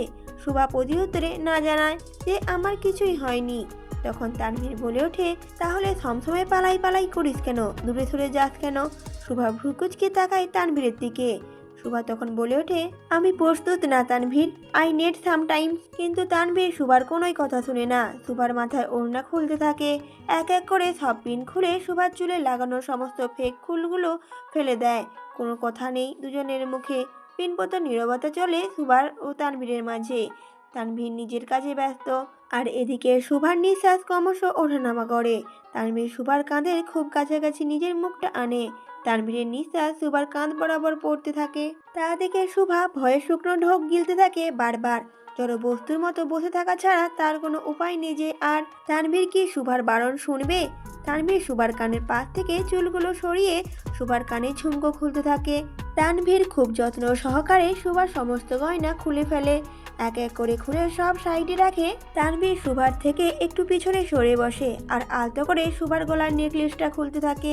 তানভীরের হাত নিজের পিঠে অনুভব করতেই শুভার শরীর ঠান্ডা হয়ে আসে। নেকলেস খুলে এক ঝটকাতে শুভাকে ঘুরিয়ে নিচের দিকে বসায় তানভীর। তারপর শুভার হাতে চুড়ি, কোমরের বান আর পায়েলও খুলে ফেলে তানভীর। তারপর টিস্যু পেপার দিয়ে শুভার ঠোঁটটা মুছতে থাকে। এক পর্যায়ে মোছা হয়ে গেলে তানভীর শুভার হাত ধরে ওয়াশরুমে নিয়ে যায়। তানভীরের ওয়াশরুমে ঢুকতেই চোখ কপালে উঠে যায় শুভার। শুভাদের দুটো রুমের সমান তানভীরের ওয়াশরুম, চারপাশে আধুনিকতার ছোঁয়া। তানভীর শোভাকে সোজা নিয়ে যায় ড্রেস কাবার্ডের সামনে। তানভীর তখন বলে ওঠে, তুই অন্য কারোর জন্য বউ সাজলি, আমার জন্য না। ইচ্ছে তো করছে তোর শরীরে আগুন জ্বালিয়ে দেই। তানভীরের রাগী কণ্ঠ শুনে শুভার চোখ দিয়ে পানি গড়িয়ে পড়ে। তানভীর তখন নিজের হাতে চোখের পানি মুছিয়ে দেয় শুভার আর বলে ওঠে শুভাকে, এখানে তোর সাইজ মতো সব ড্রেসই আছে, আর ওইখানে তোর ব্যবহৃত সব জিনিসপত্র। মহিলাদের জিনিস সম্পর্কে আমার তেমন অভিজ্ঞতা নেই, কিছু পরিবর্তন করতে হলে বলিস, এনে দেব। তানভীর যখন বলছিল শুভা তখনও তানভীরের দিকে এক দৃষ্টিতে তাকিয়েই ছিল। তানভীর তখন বলে ওঠে শুভাকে, 20 মিনিটের মধ্যে রেডি হয়ে বাইরে আয়, না হলে আমি রেডি করে দিচ্ছি। শুভা প্রতি উত্তরে বলে ওঠে, না আমি হচ্ছি, আপনি যান। তানভীর তখন বলে ওঠে, কি বললি? শুভা তখন আমতা আমতা করে বলে ওঠে, না মানে বলেছি আপনি যান, আমি রেডি হচ্ছি। তানভীর তখন প্রতি উত্তরে বলে ওঠে, আমি তো জান এইটা বললি তাই না? শুভা এবার রেগে চোখ বন্ধ করে ফেলে আর দাঁতে দাঁত পিষে বলে ওঠে, আপনাকে আমি বাইরে যেতে বলেছি। তানভীর বলে ওঠে, যেতিস না ছেড়ি, যাইতেছি। কথাটা বলেই তানভীর বাইরে চলে আসে আর শুভা কাপাটে দেখে এক পলক সবগুলো ড্রেসই বেশ দামি, কিন্তু বাসায় পরে থাকার জন্য এত দামি জামা কাপড়ের দরকার নেই। তাই শুভা সুন্দর মতো গোসল করে নাইট স্যুট পরে নেয়। প্রায় 25 মিনিটের মতো সময় লাগে শুভার ফ্রেশ হতে। ফ্রেশ হয়ে এসে দরজায় এসে শুভা কিছুক্ষণ দাঁড়িয়ে থাকে। একটা ভয় একটা দ্বিধা কাজ করছিল তার মধ্যে। শুভা আস্তে আস্তে দরজা খুলে বাইরে উঁকি দেয়, একটু উঁকি দিয়েই দেখতে পায় তানভীর কোথাও নেই রুমের মধ্যে। একটু হাঁপ ছাড়ে শুভা, জোরে নিঃশ্বাস ছাড়তেই তখনই হট করে তানভীর বলে ওঠে, আমি এখানেই আছি। হঠাৎ করে তানভীরের আওয়াজ ভেসে আসতেই শুভা চমকে ওঠে। তারপর দেয়ালের দিকে তাকিয়ে দেখে তানভীর সুন্দর মতো দেয়ালে পিঠ ঠেকিয়ে দাঁড়িয়ে আছে। শুভার অবস্থা দেখে তানভীর দুষ্টু হেসে বলে ওঠে, বিয়ে হতে না হতেই স্বামী পাগল হয়ে গেলি, লোকে যে বলবে আমি তোকে কালো জাদু করেছি। শুভা তানভীরের কথার সাথে কথা না বাড়িয়ে চুপচাপ দরজা লাগিয়ে বাইরে বেরিয়ে আসে। ভেজা চুল, মুখ হালকা পাতলা ভেজা, নাইট স্যুট পরা শুভাকে দেখে তানভীরে অ্যাডাম আপেল ওঠানামা করতে থাকে। তানভীর শুভার হাত ধরে তাকে নিজের সাথে মিশিয়ে নেয়, খুব শক্ত করে ধরে শুভার কোমর। তানভীর বলে ওঠে, ভালোবাসি শুভা, খুব যে ভালোবাসি তোকে আমি। শুভা তখন বলে ওঠে, কেন ভালোবাসেন? তানভীর বলে ওঠে, ভালোবাসি তাই ভালোবাসি। কথাটা বলেই তানভীর নিজের মুখ শুভার মুখের সামনে আনতেই শুভা মুখটা ঘুরিয়ে নেয়, চোখটা বন্ধ করে নিঃশ্বাস নেয় তানভীর। শুভা তখন বলে ওঠে, আমি প্রস্তুত না তানভীর। প্রতি উত্তরে তানভীর কিছুই বলে না। শুভার হাত ধরে তাকে ড্রেসিং টেবিলের সামনে নিয়ে যায়। তারপর শুভার চুলগুলো মুছতে থাকে। তানভীরকে চুপ থাকতে দেখে শুভা বলে ওঠে, আমার ভাই? তানভীর তখন বলে ওঠে, ঠিক আছে, পাশের রুমেই আছে। শুভা সাথে সাথে উঠে দাঁড়ায় আর সাথে সাথে বলে ওঠে, আমি আমার ভাইকে দেখতে যাব। বলেই শুভা যেতে থাকে বাইরে, কিন্তু দরজায় এসে দাঁড়িয়ে পড়ে সে। রুমে তো পাসওয়ার্ড দেওয়া, আর শুভা তো পাসওয়ার্ড জানে না, তাহলে কিভাবে বের হবে? তানভীর পিছন থেকে এসে শুভার কোমর চাপড়ে ধরে, খুব শক্ত করে জড়িয়ে ধরে বলে ওঠে, ও এখনো ঘুমাচ্ছে, নাথরা তার সাথেই আছে, তুই না গেলেই ভালো হয়। কথাটা বলেই তানভীর খুব শক্ত করে ধরে শুভাকে। শুভা তানভীরের হাত ছাড়াতে ব্যস্ত হয়ে যায়। তানভীর শুভাকে ঘুরিয়ে নিজের দিকে ফিরিয়ে নেয় আর দরজার সাথে একটু চেপে ধরেই দাঁড়ায়। তানভীর মোহনীয় কণ্ঠে বলে ওঠে, শুভা তুই কি নেশা? শুভা কিছুই বলে না, চুপচাপ থাকে। তানভীর আবার বলে ওঠে, তোকে দেখলে আমি কেমন মাতাল হয়ে যাই রে। কেন জানিস? তানভীরের মাদকাময় কণ্ঠ শুনে শুভা বুঝে যায় আজকে তার শেষ রক্ষা হবে না। তানভীর নিজের মাথা নিচু করে দুগালে চুমু খায়। শুভার সাথে সাথে তানভীরকে ছড়িয়ে দূরে সরে যেতে থাকে। তানভীর আবার সুভার হাত ধরে এক ঝটকায় তাকে নিজের কাছে নিয়ে আসে আর বলে ওঠে, তানভীর খিদে পেয়েছে। সুভা তখন বলে ওঠে, আমি প্রস্তুত না। তানভীর বলে ওঠে, বলদা বেটি, খানা খাওয়ার কথা বলছি, তোকে না। তানভীরের কথা শুনে লজ্জায় মুখ নিচু করে ফেলে সুভা। তানভীর সুভার হাত ধরে তাকে খাটে বসায়, তারপর খাবার হাতে নিয়ে সুভাকে খাইয়ে দেওয়ার জন্য সামনে ধরে আর বলে ওঠে, হাঁ কর। সুভা বলে ওঠে, খিদে নেই। তানভীর তখন বলে ওঠে, নাটক একটু কমাইয়া দেখ বইন, আমাদের সংসারের জন্যই ভালো হবে, এবার হাঁ কর। এবার আর সুভা না করে না, চুপচাপ খেতে থাকে। তানভীর তখন বলে ওঠে, বইয়ের উপরে জোর করা কুকুরের জাত, আর আমি তানভীর সিংহ, জোর করি না আমি। প্রতিউত্তরে সুভা একটু জোরেই বলে ওঠে, না আপনি তো জোর করেন না, সবাই এমনি এমনি রাজি হয়। সুভার কথা শুনে তানভীর বলে ওঠে, কি বললি? সুভা তখন আমতা আমতা করে বলে ওঠে, জি জি না। তানভীর নিজের হাত দিয়ে সুভার মুখটা মুছিয়ে দেয় আর বলতে থাকে সুভাকে, তোর মা তো মরছে আজ 2 দিন হলো, ভাই অসুস্থ, বাপ তো থেকেই নাই, তোকে আর কি জোর করব, তুই তো এমনিতেই হামরা। সুভা অবাক হয়ে তানভীরকে দেখছে, এ যেন এক নতুন তানভীর, এক ভিন্ন তানভীর। আজকে তানভীরের কোনো হিংস্রতাই দেখতে পেল না সুভা। সুভার অবাকতার মাঝে তানভীর বলে ওঠে, ঘুমিয়ে পড়। তখন সুভা বলে ওঠে, আর আপনি? তানভীর তখন বলে ওঠে, আমি বাইরে যাচ্ছি, তোর সাথে এক বিছানায় ঘুমালে সকালে উঠে দেখবো আমার সর্বনাশ হয়ে গেছে। কথাটা বলেই তানভীর উঠে সুন্দর মতো বাইরে চলে যায় আর সুভা রুমে বসে থাকে। এদিকে সাকিব বলে ওঠে, আজকে ভাইয়ের বাসর, আহা কি লজ্জা কি লজ্জা। পেছন থেকে তানভীর বলে ওঠে, বাসর আমার, আর তুই লজ্জা পাইতেছস কেন? তানভীরের কণ্ঠ কানে আসতেই তার পঞ্চপাণ্ডব পিছনে ফিরে তাকায় আর তানভীরকে এখানে দাঁড়িয়ে থাকতে দেখে সাকিব বলে ওঠে, ভাই আপনি রুমের জায়গায় গার্ডেনে কি করেন? প্রতিউত্তরে তানভীর দাঁত কড়মড় করে বলে ওঠে, মশার লগে পিট করতে আসছি। কথাটা বলেই তানভীর এসে সোজা সকলের মাঝে মাটিতে বসে পড়ে আর মাহিরকে বলে ওঠে, এই মাহির, একটা ছেঁকা খাওয়ার গান লাগাতো। তানভীরের কথা শুনে তার পঞ্চপাণ্ডব বুঝে যায় যে তানভীরের মুড এখন রাগে শেষ সীমানায়। রাকিব তখন বলে ওঠে, ভাই একটা কথা কমু। তখন তানভীর বলে ওঠে, বল রাকিব। রাকিব তখন বলে ওঠে, আপনি এ সময় রুমে না থাইকা আমাগোর লগে কেন? তানভীর তখন বলে ওঠে, বউ পাত্তা দেয় নাই রে। তানভীরের কথা শুনে তার পঞ্চপাণ্ডব যে যার মুখের দিকে তাকায়। তানভীর সরকারকে তার বউ পাত্তা দেয় না, এটাও ভাবা যায়। মানিক তখন বলে ওঠে, ভাই একটা কথা কই। আমি কই কি আপনি ভাবি সাবরে কালা জাদু করেন, ভাবি সবসময় আপনার পেছনে ঘুরবো। তানভীর তখন বলে ওঠে, বাবা কালামানিক এই দিকে আয়। তানভীরের এমন মিষ্টি ডাক শুনে কালামানিক আবেশে আপ্লুত হয়ে নাচতে নাচতে তানভীরের কাছে এসে বসে।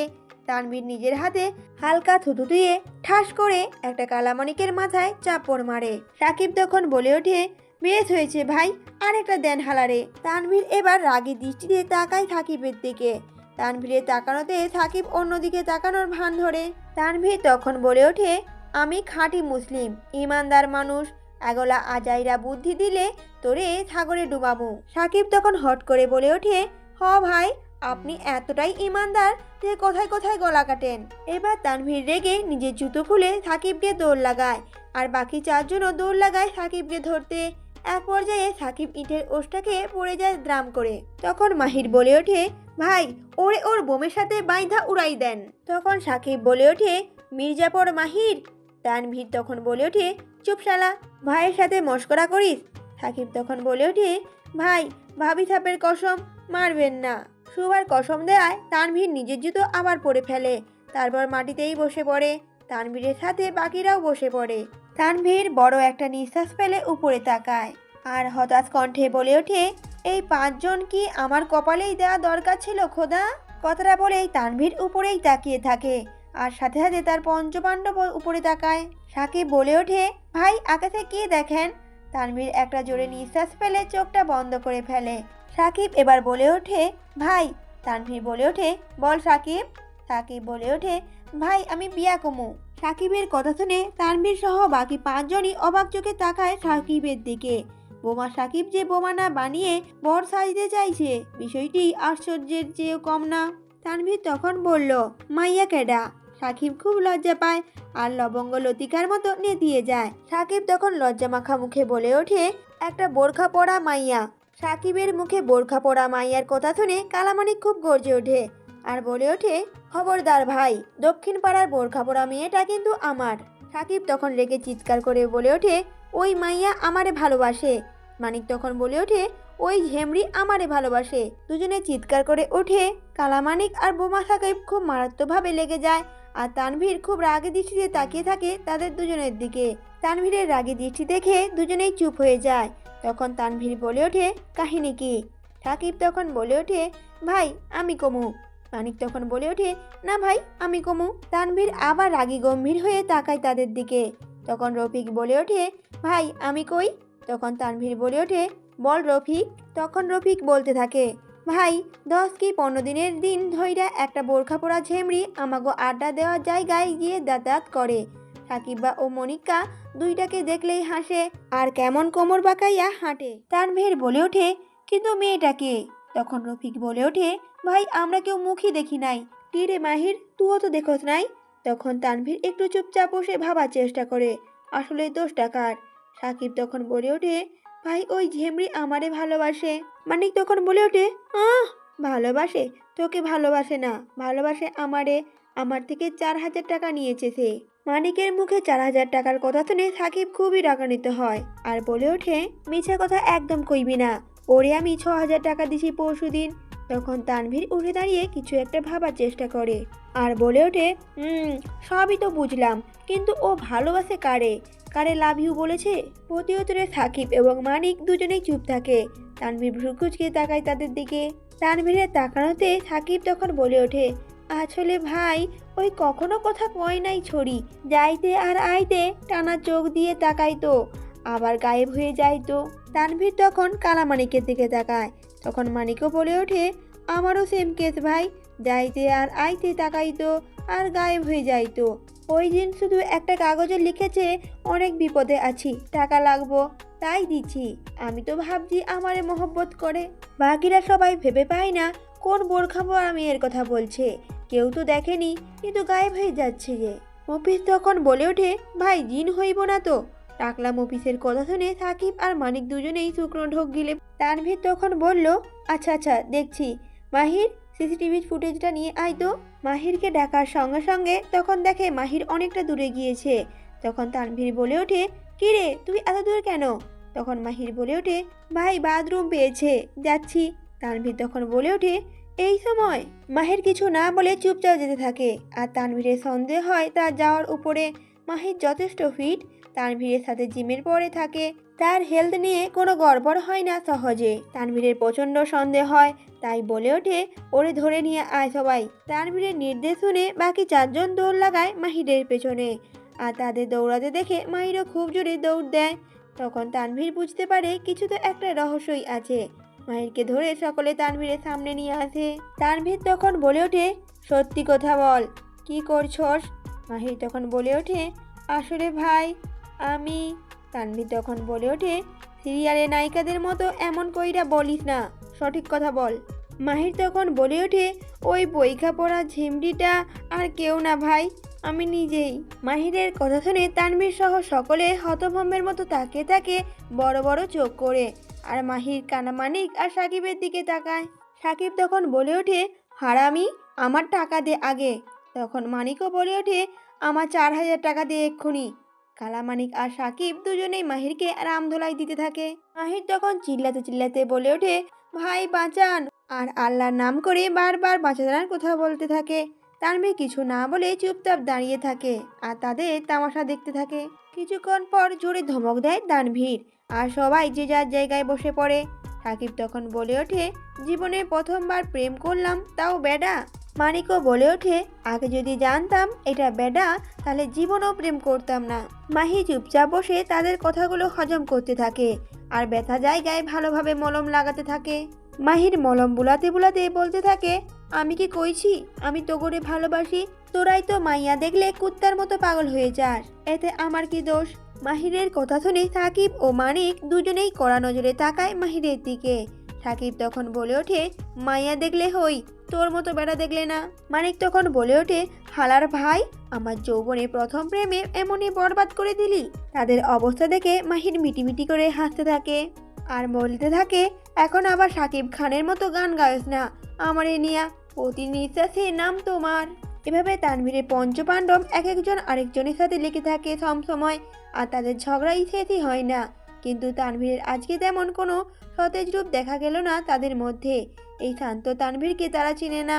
কোথায় কোথায় রক্তের বন্যা বইয়ে দেওয়া তানভীরের এমন শান্ত চরিত্র বড্ড বেমানান তাদের কাছে। তারা একজন আরেকজনের দিকে ইশারা করে। তানভীর এক দৃষ্টিতে নিজের ব্যালকনির দিকে তাকিয়েছিল।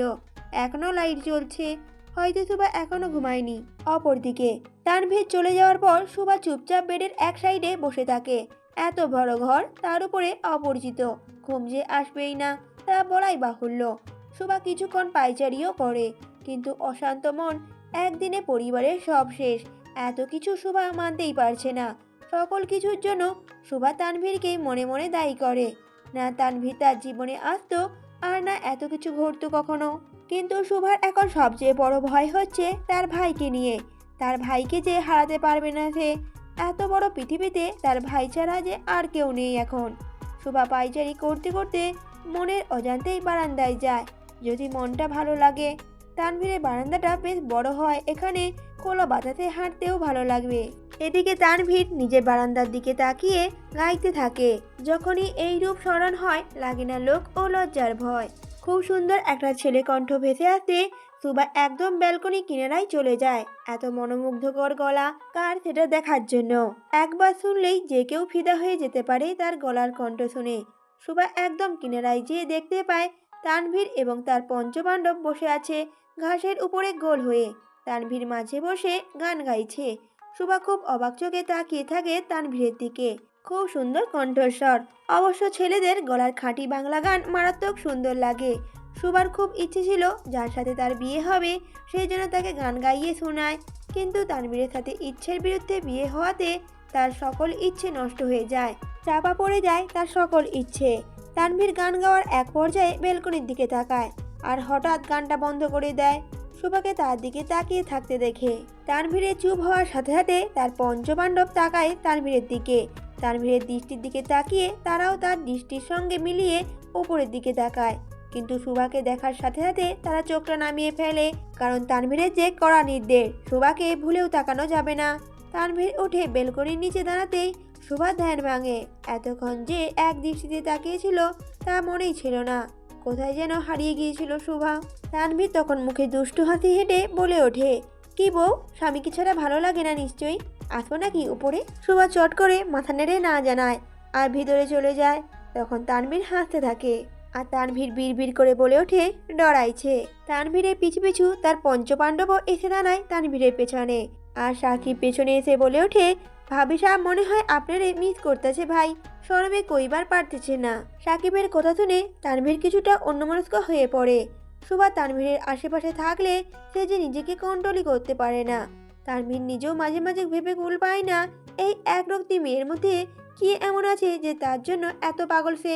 তানভীর তখন বলে ওঠে, ওর লজ্জা ভাঙতে হবে আমায়, না হলে তোরা চাচা ডাক শুনতেই পারবি না এই জন্মে। তানভীরের কথা শুনে পঞ্চপাণ্ডব খুবই খুশি হয়ে যায়, আর তানভীর চুপচাপ বাড়ির ভেতরে চলে যায়। তানভীর মনে মনে সিদ্ধান্ত নিয়ে ফেলে আজকের রাতটা স্মরণীয় বানাবে। তানভীর চুপচাপ পাসওয়ার্ড দিয়ে ভেতরে ঢুকে পড়ে।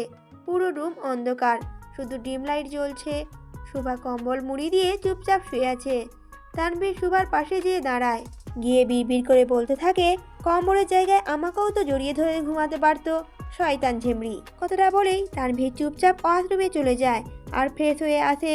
শুধুমাত্র একটা ট্রাউজার পরে বের হয়, তারপর চুপচাপ সুভার পাশে শুয়ে পড়ে। কিছুক্ষণ পর কম্বলের ভিতরেও ঢুকে পড়ে। সুভা কত সুন্দর করে চুপচাপ শুয়ে আছে পাশ ফিরে। অন্ধকারে তানভীর সুভার দিকে তাকিয়েই থাকে। এভাবে ঘন্টার পর ঘন্টা পার হয়ে যায়। তারপর হুট করে সুভার খুব কাছে গিয়ে তার কোমরের টার শক্ত করে ধরে আর নিজের সাথে মিশিয়ে নেয়। আবার কিছু একটা মনে হতেই সুভার কোমর ছেড়ে দিয়ে একটু দূরে ধরে যায়। বিড়বিড় করতে থাকে তানভীর, ইয়া আল্লাহ, বউকে দেখে যে নিজেকে আর কন্ট্রোল করতে পারছি না, তৌফিক দান করো আল্লাহ, আমিন। এটা প্রথমবার ছিল যখন সুভা তানভীরের এত কাছে, একসাথে এক খাটে। তানভীর জীবনে কখনো কোনো মেয়ে প্রেমে পড়েনি, কিন্তু যখন পড়লো তার মনের অজান্তেই খুব করে পড়ে গেল। জীবনে প্রথমবার কোনো মেয়ের সাথে শুয়ে আছে তানভীর, তাও তার শখের নারী। সুভা চুপচাপ ঘুমালেও তানভীরের চোখে ঘুম নেই। তানভীর এবার উপরের দিকে তাকিয়ে সোজা হয়ে শুয়ে পড়ে আর দৃষ্টি রাখে সিলিংয়ের দিকে। বেশ কিছুক্ষণ পর তানভীর হঠাৎ চমকে ওঠে, কারণ শুভা তানভীরকে কোলবালিশ ভেবে আষ্টেপৃষ্ঠে জড়িয়ে ধরে। তানভীরের পায়ের উপর পা রাখে আর তার শরীরের উপর হাত দিয়ে শুয়ে থাকে। তানভীর মনে মনে খুবই খুশি হয় আর তানভীর বলে ওঠে, ইয়া আল্লাহ, আপনি সাক্ষী, আমি কিন্তু কোনো জোর করি নাই, ও নিজে থেকে আসছে আমার কাছে। তানভীর এই সুযোগটাই খুব ভালোভাবে ব্যবহার করে। সে শুভাকে জড়িয়ে ধরে, তারপর তার গালে কিস করে খুব। শুভা একটু আড়মোড়া দিয়ে উঠলেও আবার ঘুমে তলিয়ে যায়।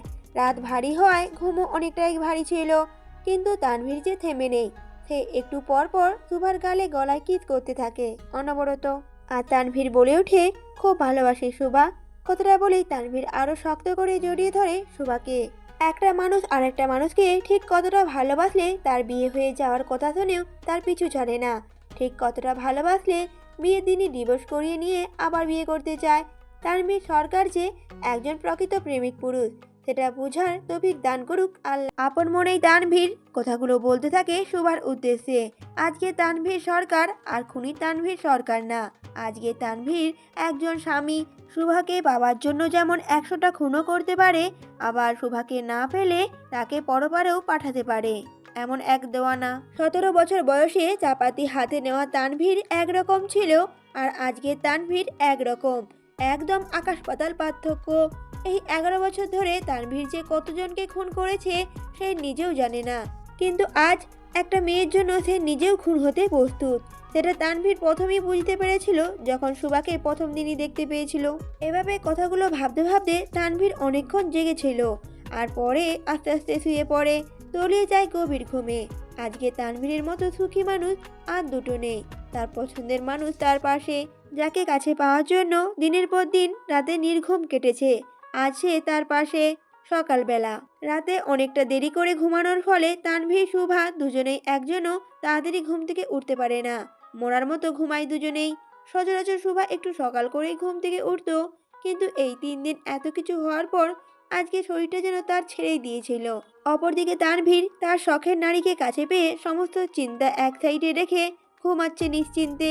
সকাল 9টা। শুভার ঘুমটা একটু হালকা হয়ে এলে শুভা আড়মোড়া ভেঙে ঘুমটা ভাঙার চেষ্টা করে, কিন্তু সে অনুভব করে তার হাত পা ঠিক মতো নড়ছে না, পা নাড়াতে পারছে না। অনেকক্ষণ চেষ্টা করে হাত পা নাড়ানোর, কিন্তু ফলাফল শূন্য। এদিকে শুভার হাত পা নাড়ানোতে তানভীরের ঘুমটা কিছুটা হালকা হয়ে আসে। সে খুব বিরক্ত নিয়ে তানভীর চোখ খোলে। শুভাও পিটপিট করে নিজের চোখ খুলতে থাকে। শুভা চোখ খুলতেই দেখে তানভীরের বিশাল মুখটা তার খুব কাছে। চমকে যায় শুভা, ভূত দেখার মতো কিছুক্ষণ চেয়ে থাকে। তানভীর হঠাৎ শুভাকে দেখে চুপচাপ তাকিয়ে থাকে। জীবনে প্রথমবার এভাবে সকালবেলা নিজের পরিবার ছাড়া অন্য কাউকে দেখতে পাওয়া এক অন্যরকম অনুভূতি। শুভা হুট করেই উঠে বসে আর খুব ঘাবড়ে যায়, আর আমতা আমতা করে বলতে থাকে, আপনি এখানে কি করেন? মা দেখলে কি হবে? তাড়াতাড়ি উঠুন, চলে যান। তানভীর তখন বলে ওঠে, নাটক একটু কমাইয়া দেখ বইন, কালকে আমাদের বিয়ে হয়ে গেছে। তানভীরের কথা শুনে কিছুক্ষণ চুপ হয়ে যায় শুভা। কালকে যে তাদের বিয়ে হয়ে গেছে সেটা সে দিব্যিই ভুলে গিয়েছিল। তানভীর শুভার হাত ধরে তাকে নিজের উপরে টেনে নেয়, তারপর শুভার চুলগুলো মুখ থেকে সরিয়ে দেয় আর বলতে থাকে শুভাকে, সকালটা যে এত সুন্দর হয় তোমাকে না দেখলে তো জানাই হতো না। তানভীরের মধ্যে প্রেমিক পুরুষটি আবার জাগ্রত হয়ে ওঠে। সকাল সকাল শখের নারীকে কাছে পেয়ে তানভীর বেশ মুডেই চলে আসে। শুভা তখন আমতা আমতা করে বলতে থাকে, আমার একটু সময় লাগবে তানভীর।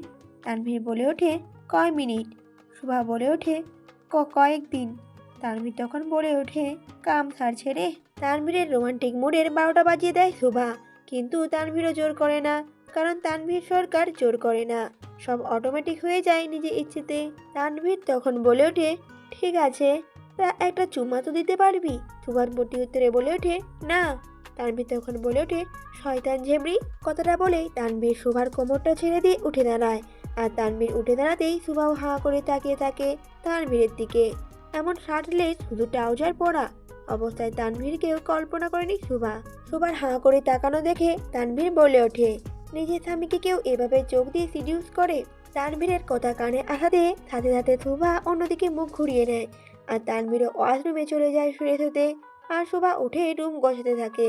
শোভা তানভীরের জিনিসপত্র খুব সুন্দর করে গুছিয়ে এক পাশে রেখে দেয় আর বিছানাটাও সুন্দর করে গোছাতে থাকে। তানভীরও কিছুক্ষণের মধ্যে বাইরে চলে আসে। তানভীর বাইরে আসাতে দেখতে পায় শোভা সুন্দর মতো সবকিছু পরিষ্কার করে দিয়েছে, আরো কিছু কাজ করছে। তানভীর এসে শোভার হাত ধরে ফেলে আর বলে ওঠে শোভাকে, এসব করার জন্য অনেক লোক আছে, তুমি মালকিন, তোমাকে এসব মানায় না। শোভা তানভীরের কথায় শোভা কোনো উত্তরই দেয় না। এটা তার বাড়ি, তার ঘর, সে যা বলবে তাই করতে হবে। তানভীর শোভাকে ওয়াশরুমে পাঠিয়ে দেয় আর নিজে চলে যায় নিচে।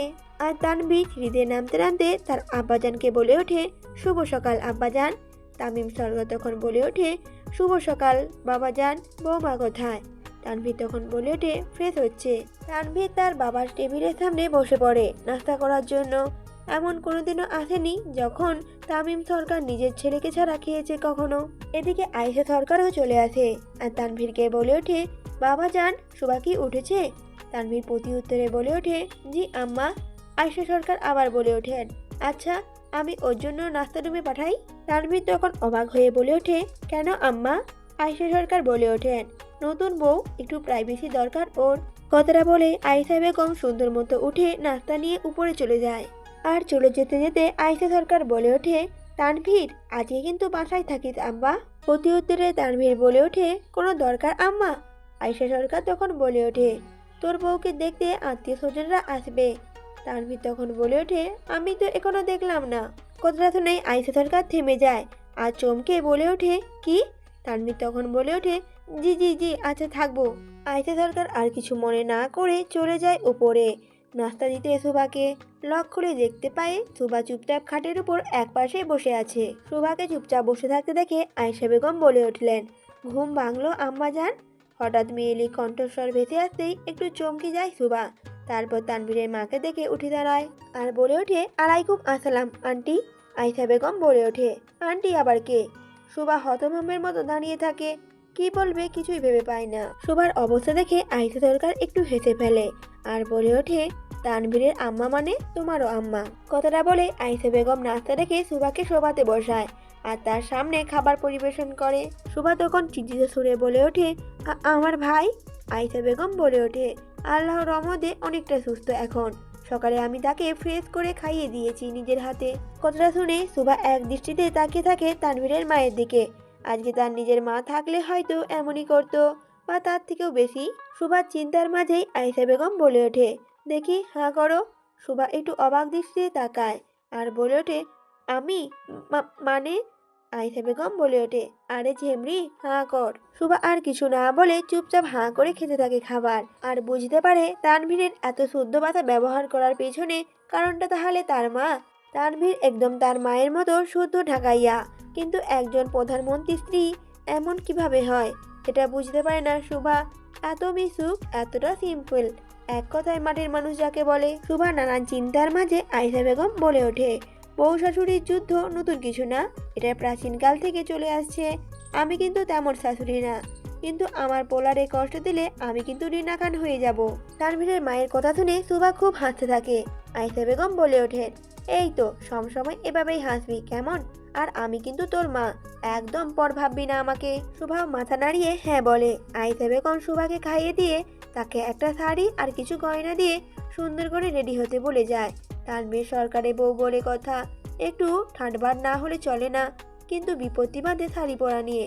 কারণ শোভা শাড়ির কুচি তুলতে পারে না, চেষ্টা করলেও সুন্দর হয় না। আর এদিকে তানভীর আর তামিম সরকার খেতে বসেছিল সবে মাত্র। ঠিক তখনই তানভীরের পঞ্চপাণ্ডব এসে হাজির হয় আর সবাই তামিম সরকারকে সালাম দেয় আর তার সাথে তানভীরকেও সালাম দেয়। এটা তাদের প্রতিদিনের অভ্যাস বলা চলে। প্রতিদিন সকালে এসেই সকলে তানভীর সরকারকে সালাম দেয় আর তামিম সরকারকেও সালাম দেয়। আর আজকে তা ব্যতিক্রম নয়, প্রতিদিনের মতো যে যার চেয়ারে বসে পড়ে আর সুন্দর মতো সার্ভেন্ট খাবার পরিবেশন করে। তানভীরও চুপচাপ খেতে থাকে। তামিম সরকার বলে ওঠেন, তসরিফ ঘোষণা হবে আজকে বাবাজান। তানভীর তখন প্রতি উত্তরে বলে ওঠে, জি আব্বা, খবরটা রেখেছি। এবারও আপনি ভারী ভোটে এমপি নির্বাচন হবেন। তামিম সরকারের কথার উত্তরে তানভীর বলে ওঠে, আমি এমপি না হলেও আপনি কিন্তু প্রধানমন্ত্রী হবেন, এটা আমি গ্যারান্টি দিচ্ছি।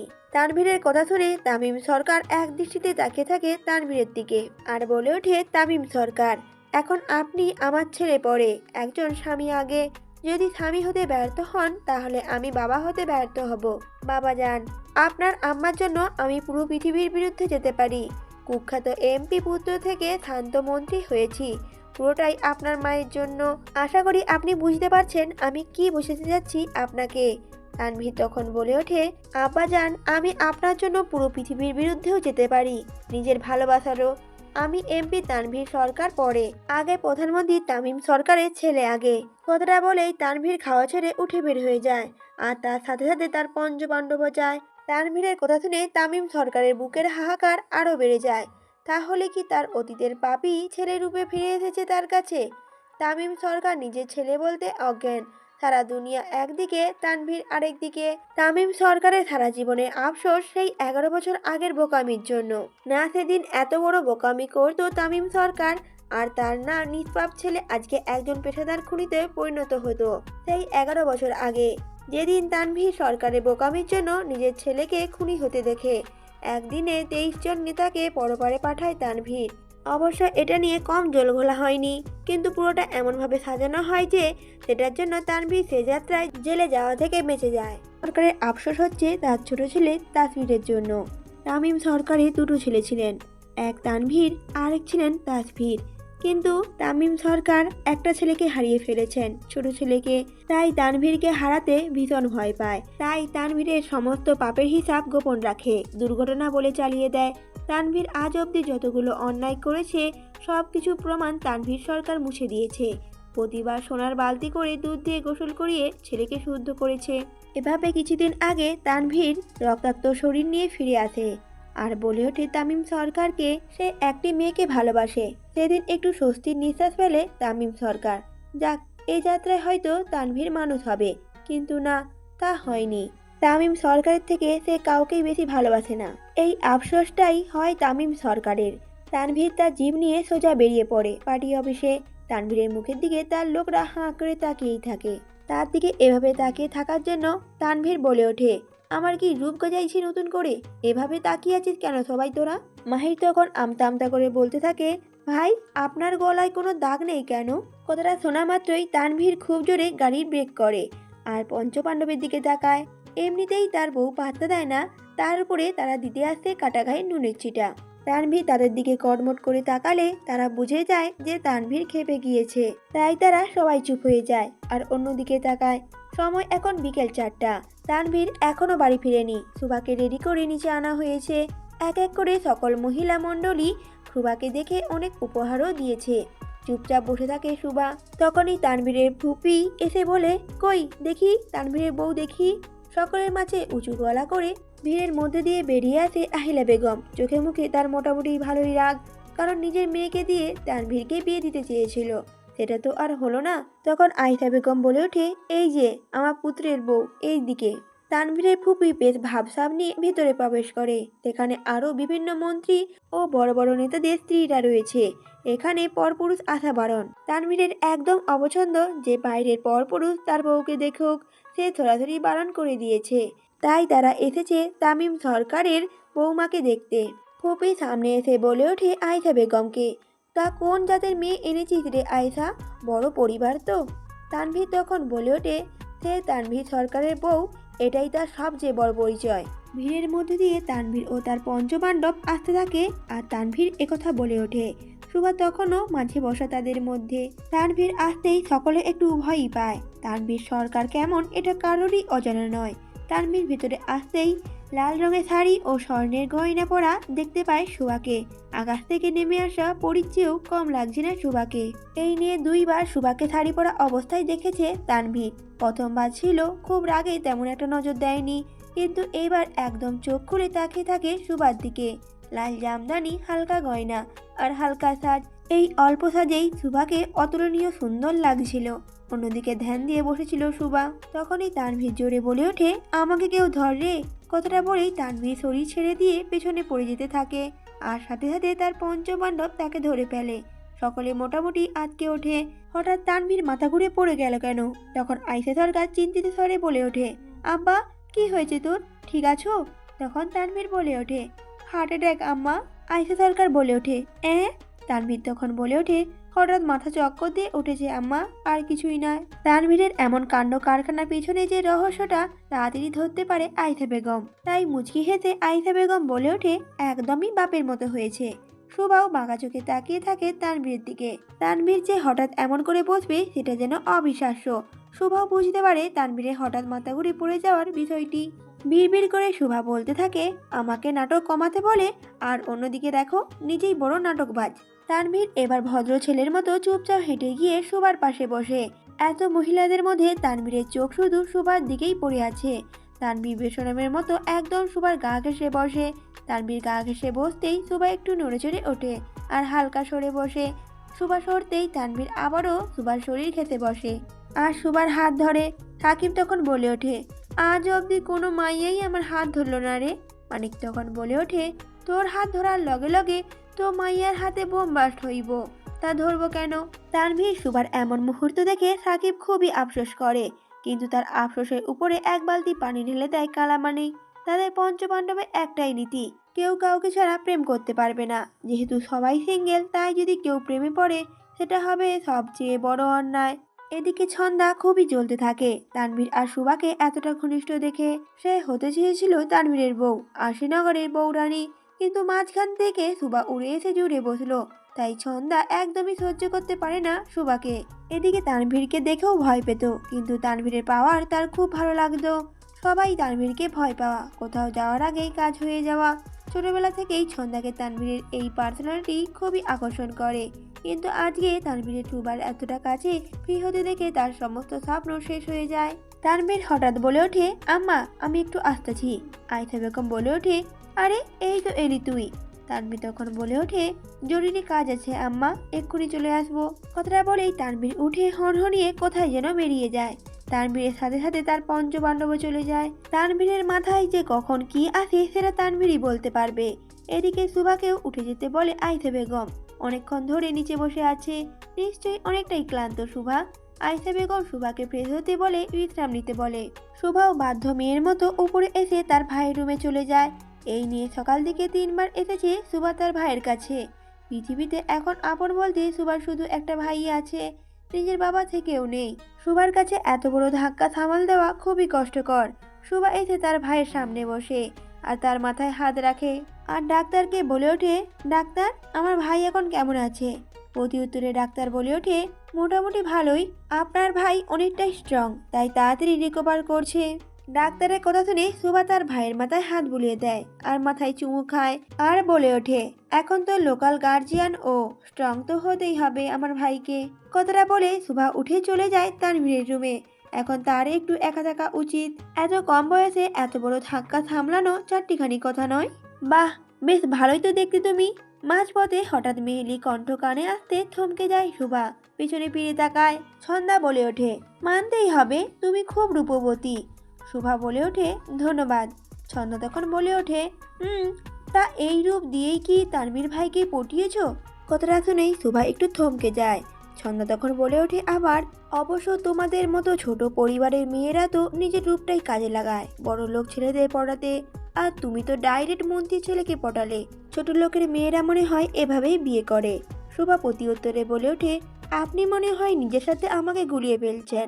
মুখে পানি দিন, ধ্যান ফিরে আসবে। সুভার কাট কথাতে বেশ বিরক্ত হয় ছন্দা, তেড়ে আসে সুভার দিকে। ছন্দা তেড়ে আসতেই সুভা হাত ভাঁজ করে দাঁড়িয়ে পড়ে, যেন কিছুই হয়নি তার, এমন ভাবমূর্তি করে।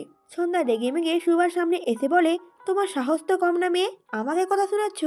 তানভীর পেছন থেকে বলে ওঠে, তানভীর সরকারি বইয়ের সাহস থাকবে না তো কার সাহস থাকবে? তানভীরের কণ্ঠ ভেসে আসতে সুভা আর ছন্দা দুজনেই ভূত দেখার মতো তাকায়।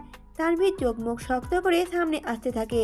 তানভীরকে সামনে আসতে দেখে ছন্দার কলিজার পানি শুকিয়ে যায়। ছন্দা সঙ্গে সঙ্গে তানভীরের হাতের দিকে তাকায়। না, গোল্ডেন চাপাতিটা নেই। এই যাত্রায় তাহলে বেঁচে যাবে মনে হয়। ছন্দার আবার ভয়টা বেড়ে যায়, কারণ তানভীরের পেছনে তার পঞ্চপাণ্ডব দাঁড়িয়ে আছে। কারণ তাদের কাছেই তানভীরের চাপাতি সবসময় থাকে। তানভীর এসে সোজা সুভার পেছনে দাঁড়ায় আর তারপর সুভার চট করে হাতটা ধরে খুব জোরে কষিয়ে চড় মারে সুভার হাত ধরে। তানভীর যে এমন কিছু করতে পারে সেটা উপস্থিত কেউই টের পায়নি। ছন্দা তো গালে হাত দিয়ে হতভম্বের মতো তাকিয়ে থাকে। তানভীর তখন বলে ওঠে, মেয়ে মানুষ মায়ের জাত, তাদের গায়ে আমি হাত দেই না, কিন্তু আমার বউকে কিছু বললে জাত পড়ে, মায়ের আগে হবে, তখন আর কোনো জেন্ডার দেখবো না, সরাসরি চর। কথাটা বলেই তানভীরের চোখ রাঙানো দেখে ছন্দা নিজের গালে হাত দিয়ে খুব জোরে জোরে সেখান থেকে চলে যায়, আর পিছনে ফিরে তাকায় না। তাকানোর সাহসই নেই তার। জীবনের ভয় কার না থাকে। ছন্দা চলে যেতেই তানভীর সুবার হাত ধরে তাকে নিজের রুমে নিয়ে আসে, আর তার সাথে তার পঞ্চপাণ্ডবও যায়। তারা কয়েকটা বক্স ভেতরে রেখেই চলে আসে। তারা বাইরে বেরিয়ে যেতেই তানভীর দরজাটা লক করে দেয়, কিন্তু এদিকে তানভীরের দরজা লক করা দেখেই সুভা শুকনো ঢোক গিলে। তানভীর সুভার কাছে এসে তার হাত ধরে তাকে সোজা বেডে বসায়, আর বক্সগুলো থেকে এক এক করে 365 লাল শাড়ি বের করে দেয় সুভার হাতে। এতগুলো শাড়ির মাঝে বসে সুভা নিজেকে শাড়ি বিক্রেতা মনে হয়। তানভীর সুভার পায়ের কাছে তার কোলে মাথায় ভর দিয়ে বসে আর বলতে থাকে সুভাকে, খোদার কসম সুভা, তোকে দেখে আমি আজ হার্ট অ্যাটাক করতে করতে বেঁচে গেছি। এই লাল রং মনে হয় তোর জন্যই তৈরি। কথাগুলো বলে এক দৃষ্টিতে তাকিয়ে থাকে সুভার দিকে, আর তারপর তানভীর সুভার কাজল এনে কানের লতিতে দিয়ে দেয় আর বলে ওঠে, কারোর নজর যেমন না লাগে। কথাটা বলেই তানভীর সুভার দিকে অপলক দৃষ্টিতে তাকিয়ে থাকে, চোখের পলকও যেন পড়ে না।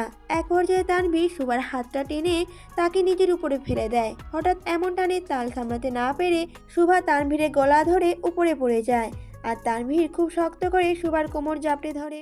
তুই আমার না হলে তোকে পরপারে পাঠাতেও আমার হাত কাঁপবে না, আমার সুভা। কথাটা বলেই তানভীর খুব জোরে সুভার কাঁধে চুমু দেয়। তানভীরের এত কাছে আসাটা খুব অস্বস্তি দেয় সুভাকে।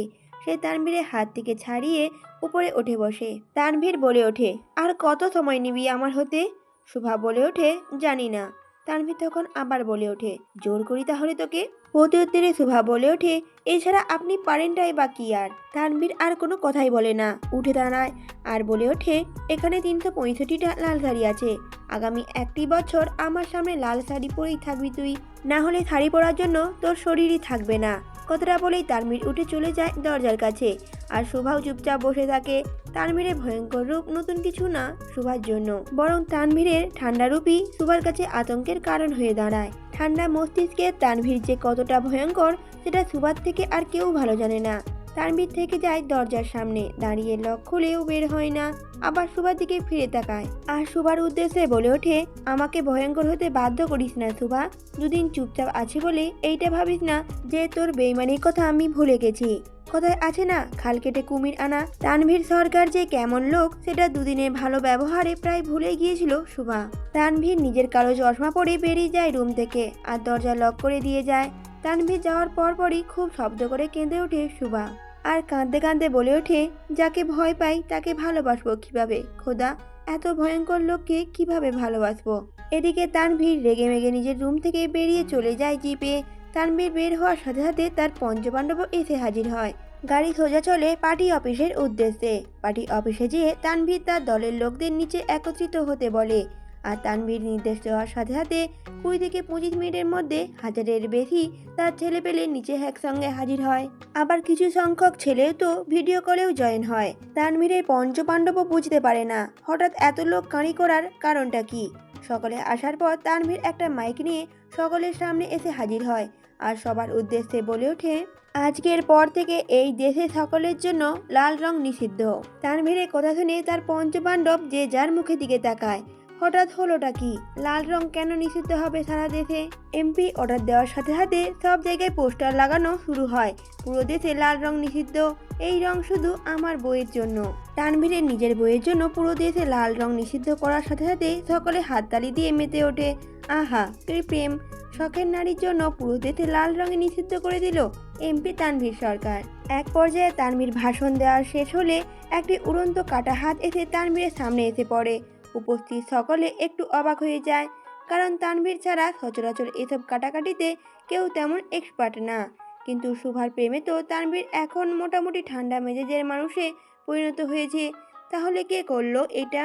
অবাক হয়ে পঞ্চপাণ্ডব তানভীরের দিকে তাকায়, দেখে তানভীরের মুখে চিরচেনা সাইকো হাসি। তার মানে তানভীর জানে এটা কার কাজ। ভিড়ের মধ্য দিয়ে একজন লম্বা চুলওয়ালা ব্যক্তি মুখে পান চিবাতে চিবাতে এক হাতে একজন ব্যক্তির পা ধরে টেনে হিজড়ে নিয়ে আসছে তানভীরের দিকে। তাকে দেখা মাত্র তানভীরের মুখের রহস্যজনক হাসিটা আরো রহস্যে পরিণত হয়। তানভীর হাসি হাসি মুখ করে বলে ওঠে, আপে হালা শামসুদেহি, আয় আয় কোপা ভাই, এখানে এসে বস। কোপা শামসু, তানভীরের ডান হাতও বলা যায়। পেশায় একজন কসাই ছিল সে। চোখের সামনে 11 বছর আগে নিজের পুরো পরিবারকে মরতে দেখেছে সে। হয়তো সে মরতো, কিন্তু তানভীর সেদিন নিজের আব্বাজানের সাথে সাথে শামসুকেও বাঁচিয়ে নেয়। কিন্তু ভাগ্য খারাপ থাকায় তানভীর হারায় নিজের ভাইকে, আর শামসু হারায় নিজের পুরো পরিবারকে। শামসু তার বাবার সাথে থেকে থেকে গরু কাটা শিখেছিল, ঠিক সেই স্টাইলে পরে মানুষদের পরপারে পাঠায়। তাই তাকে কোপা শামসু নাম উপাধি দেওয়া হয়। বিগত 6 মাস ধরে কোপা শামসু গায়েব ছিল, কারণ তানভীরের নির্দেশ তানভীর তাকে বিশেষ কাজে পাঠিয়েছিল। পঞ্চপাণ্ডব তাকে পাগলা শামসু বলেই ডাকে। কোপা শামসু এসে সোজা হাঁটু গেড়ে বসে তানভীরের পায়ে, আর তানভীরের পায়ে চুমু খেয়ে বলে ওঠে, ভাই কাজ শেষ। তানভীর শামসুর মাথায় হাত রাখে আর বলে ওঠে, এখন আমার কাজ শুরু। তানভীর তখন সামনের লোকটির কাছে যায় আর তার হাত পা থেকে মাথা অবধি দেখে, আর বলে ওঠে, আমার নাম কি? তখন লোকটি বলে ওঠে, এমপি তানভীর সরকার। কথাটা বলার সাথে সাথে তানভীর লোকটার বুকে জোরে লাথি দেয় আর খুব জোরে গর্জে ওঠে, বলে ওঠে, তামিম সরকারের ছেলে তানভীর সরকার। কথাটা মনে থাকবে। আজ প্রায় 6-7 দিন পর সেই চিরচেনা ভয়ঙ্কর তানভীরের রূপ ভেসে উঠল সকলের সামনে। তানভীর যে খেপেছে তা তো আর শ্রীনগরে রক্তের বন্যা বইবে। আবার কয়েকদিনের নীরবতা, আবার কয়েকদিনের ভয়ের রাজত্ব। তানভীর গম্ভীর কণ্ঠে বলে ওঠে, মাহির। সঙ্গে সঙ্গে মাহির বলে ওঠে, এই নিন ভাই। চাপাতিটা দিয়ে দেয় তানভীরের হাতে, আর মাহির সরে যায়, কারণ সে জানে এখানে এখন কি হতে যাচ্ছে। তানভীর গর্জে বলে ওঠে, আমার আব্বার পোস্টারে মুতে দেশ ছাড়বি আর ভাববি কেউ কিছু জানবো না? তোর কলিজা কত বড়, একটু বের করতো, মেপে দেখবো আমি। কথাটা বলার সাথে সাথে ঝাঁপিয়ে পড়লো লোকটির উপরে। প্রায় 15 মিনিটের পর তানভীর ঠান্ডা হয়ে মাটিতে বসে পড়ে। তানভীর ডেকে ওঠে, সাকিব। সাকিব প্রতি উত্তরে বলে ওঠে, এই নিন ভাই। সাকিব তানভীরে সিগারেট ধরে তার সামনে দেয়। তানভীরও মাটিতে বসেই সিগারেটে ফুঁ দেয়। সিগারেটটা খেতে খেতে তানভীর বলে ওঠে, ওর লাশ কুত্তা দিয়ে খাওয়া, কোনো হদিস যেন না থাকে এই লাশের। কথাটা বলেই তানভীর উঠে চলে যায় জিপ নিয়ে সোজা পোড়াবাড়ির উদ্দেশ্যে। সাথে তার সাথে কয়েকজন লোকও যায়, আর কয়েকজন লোক থাকে লাশ গায়েব করার জন্য। রাত 12টার কাছাকাছি তানভীর সহ সকল লোকেরা পোড়াবাড়িতে বসে থাকে। তানভীর বসে আছে বেঞ্চে, আর তার নিচে বসে আছে তার ছেলেরা। তানভীর তখন বলে ওঠে নিজের মনে, ভালোবাসা কি এত সস্তা রে? শালা বহুত মারাত্মক জিনিস। একবার মনে আসে আর সারা জীবন কষ্ট দিয়ে যায়। তানভীরের এমন কথার অর্থ সকলে বুঝে যায়। তানভীর মানুষ খারাপ হলেও সে একজন ব্যর্থ প্রেমিক, সেটা সকলেরই জানা এখন। মাহির উঠে গাড়ি থেকে দোতারা নিয়ে তানভীরের হাতে দেয়, আর সকলে মনোযোগ সহকারে তাকিয়ে থাকে তানভীরের দিকে। তানভীর দোতারা হাতে নিয়ে আকাশের দিকে তাকায়, তারপর চোখ বন্ধ করে দোতারা বাজানো শুরু করে। রাত তখন 1টার কাছাকাছি। সুভা তখনও নিজের ভাইয়ের কাছে বসে আছে। নাচরা থাকার পরও সুভা নিজের হাতে তার ভাইয়ের সকল কাজ করতে থাকে। সুভা আগে থেকেই তার মায়ের সাথে মোটামুটি সকল কাজই করত। বেশিরভাগ সময়ই তার মা তাকে সাহায্য করতে বলতো, কিন্তু আজকে সুভা সব নিজের হাতেই করছে, কারো কোনো সাহায্য ছাড়া। ঠান্ডা স্বভাবের মেয়েটা আজ এক হাতে নিজের ভাইয়ের সমস্ত কাজ করছে। ঘড়ির কাঁটা এখন 2টোর কাছাকাছি। সুভা উঠে তানভীরের রুমে আসতে থাকে। এতক্ষণে হয়তো তানভীর ঘুমিয়ে গিয়েছে, একথা ভেবে মনে অনেক দ্বিধা নিয়ে রুমের মধ্যে প্রবেশ করে, কিন্তু এসে দেখে তানভীর এখনো আসেনি। যাক, বাঁচা গেল। সুভা ফ্রেশ হতে বাইরে এসে নিজের সমস্ত গয়না খুলে ড্রেসিং টেবিলে রেখে দেয়। তারপর একটা লম্বা নিঃশ্বাস ফেলে শাড়ির পিন খুলতে থাকে। এদিকে জামদানি শাড়ি পরা হওয়াতে বেশ বিপাকে পড়তে হয় তাকে। সকালে তানভীরের মা শাড়ি পরিয়ে তো দিয়েছে, কিন্তু এত রাতে তো আর তিনি আসবেন না সাহায্য করতে। সুভা নিজের চেষ্টায় মাঝেই আনমনে পিন খুলতে শুরু করে। ঠিক তখনই তানভীর রুমে প্রবেশ করে। তানভীর রুমে ঢুকতেই উন্মুক্ত পেটে সুভাকে শাড়ির কুচিগুলো খুলতে দেখে হতভম্ব হয়ে তাকিয়ে থাকে।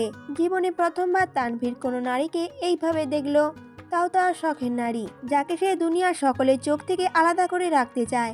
তানভীরের অ্যাডামস আপেলগুলো ওঠানামা করতে থাকে। সে রুমের দরজা লক করে ফেলে। এক পা করে সুভার দিকে এগিয়ে আসতে থাকে।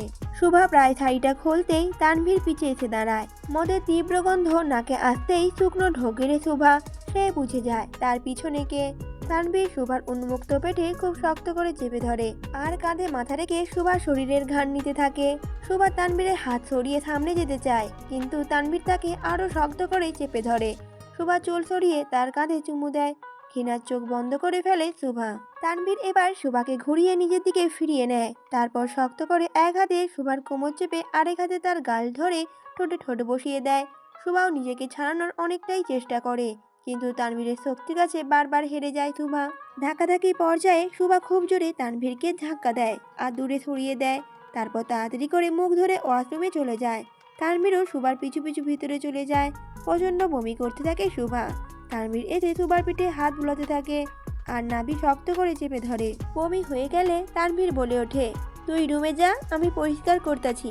শুভাও কোনো কথা না বাড়িয়ে চুপচাপ রুমে চলে যায়। সারাদিনের ক্লান্তি আর এখন বমি, সব মিলিয়ে খুবই ক্লান্ত হয়ে যায় শুভা। কিছুক্ষণ পর তানভীর শুভার জন্য একটা নাইট স্যুট নিয়ে আসে।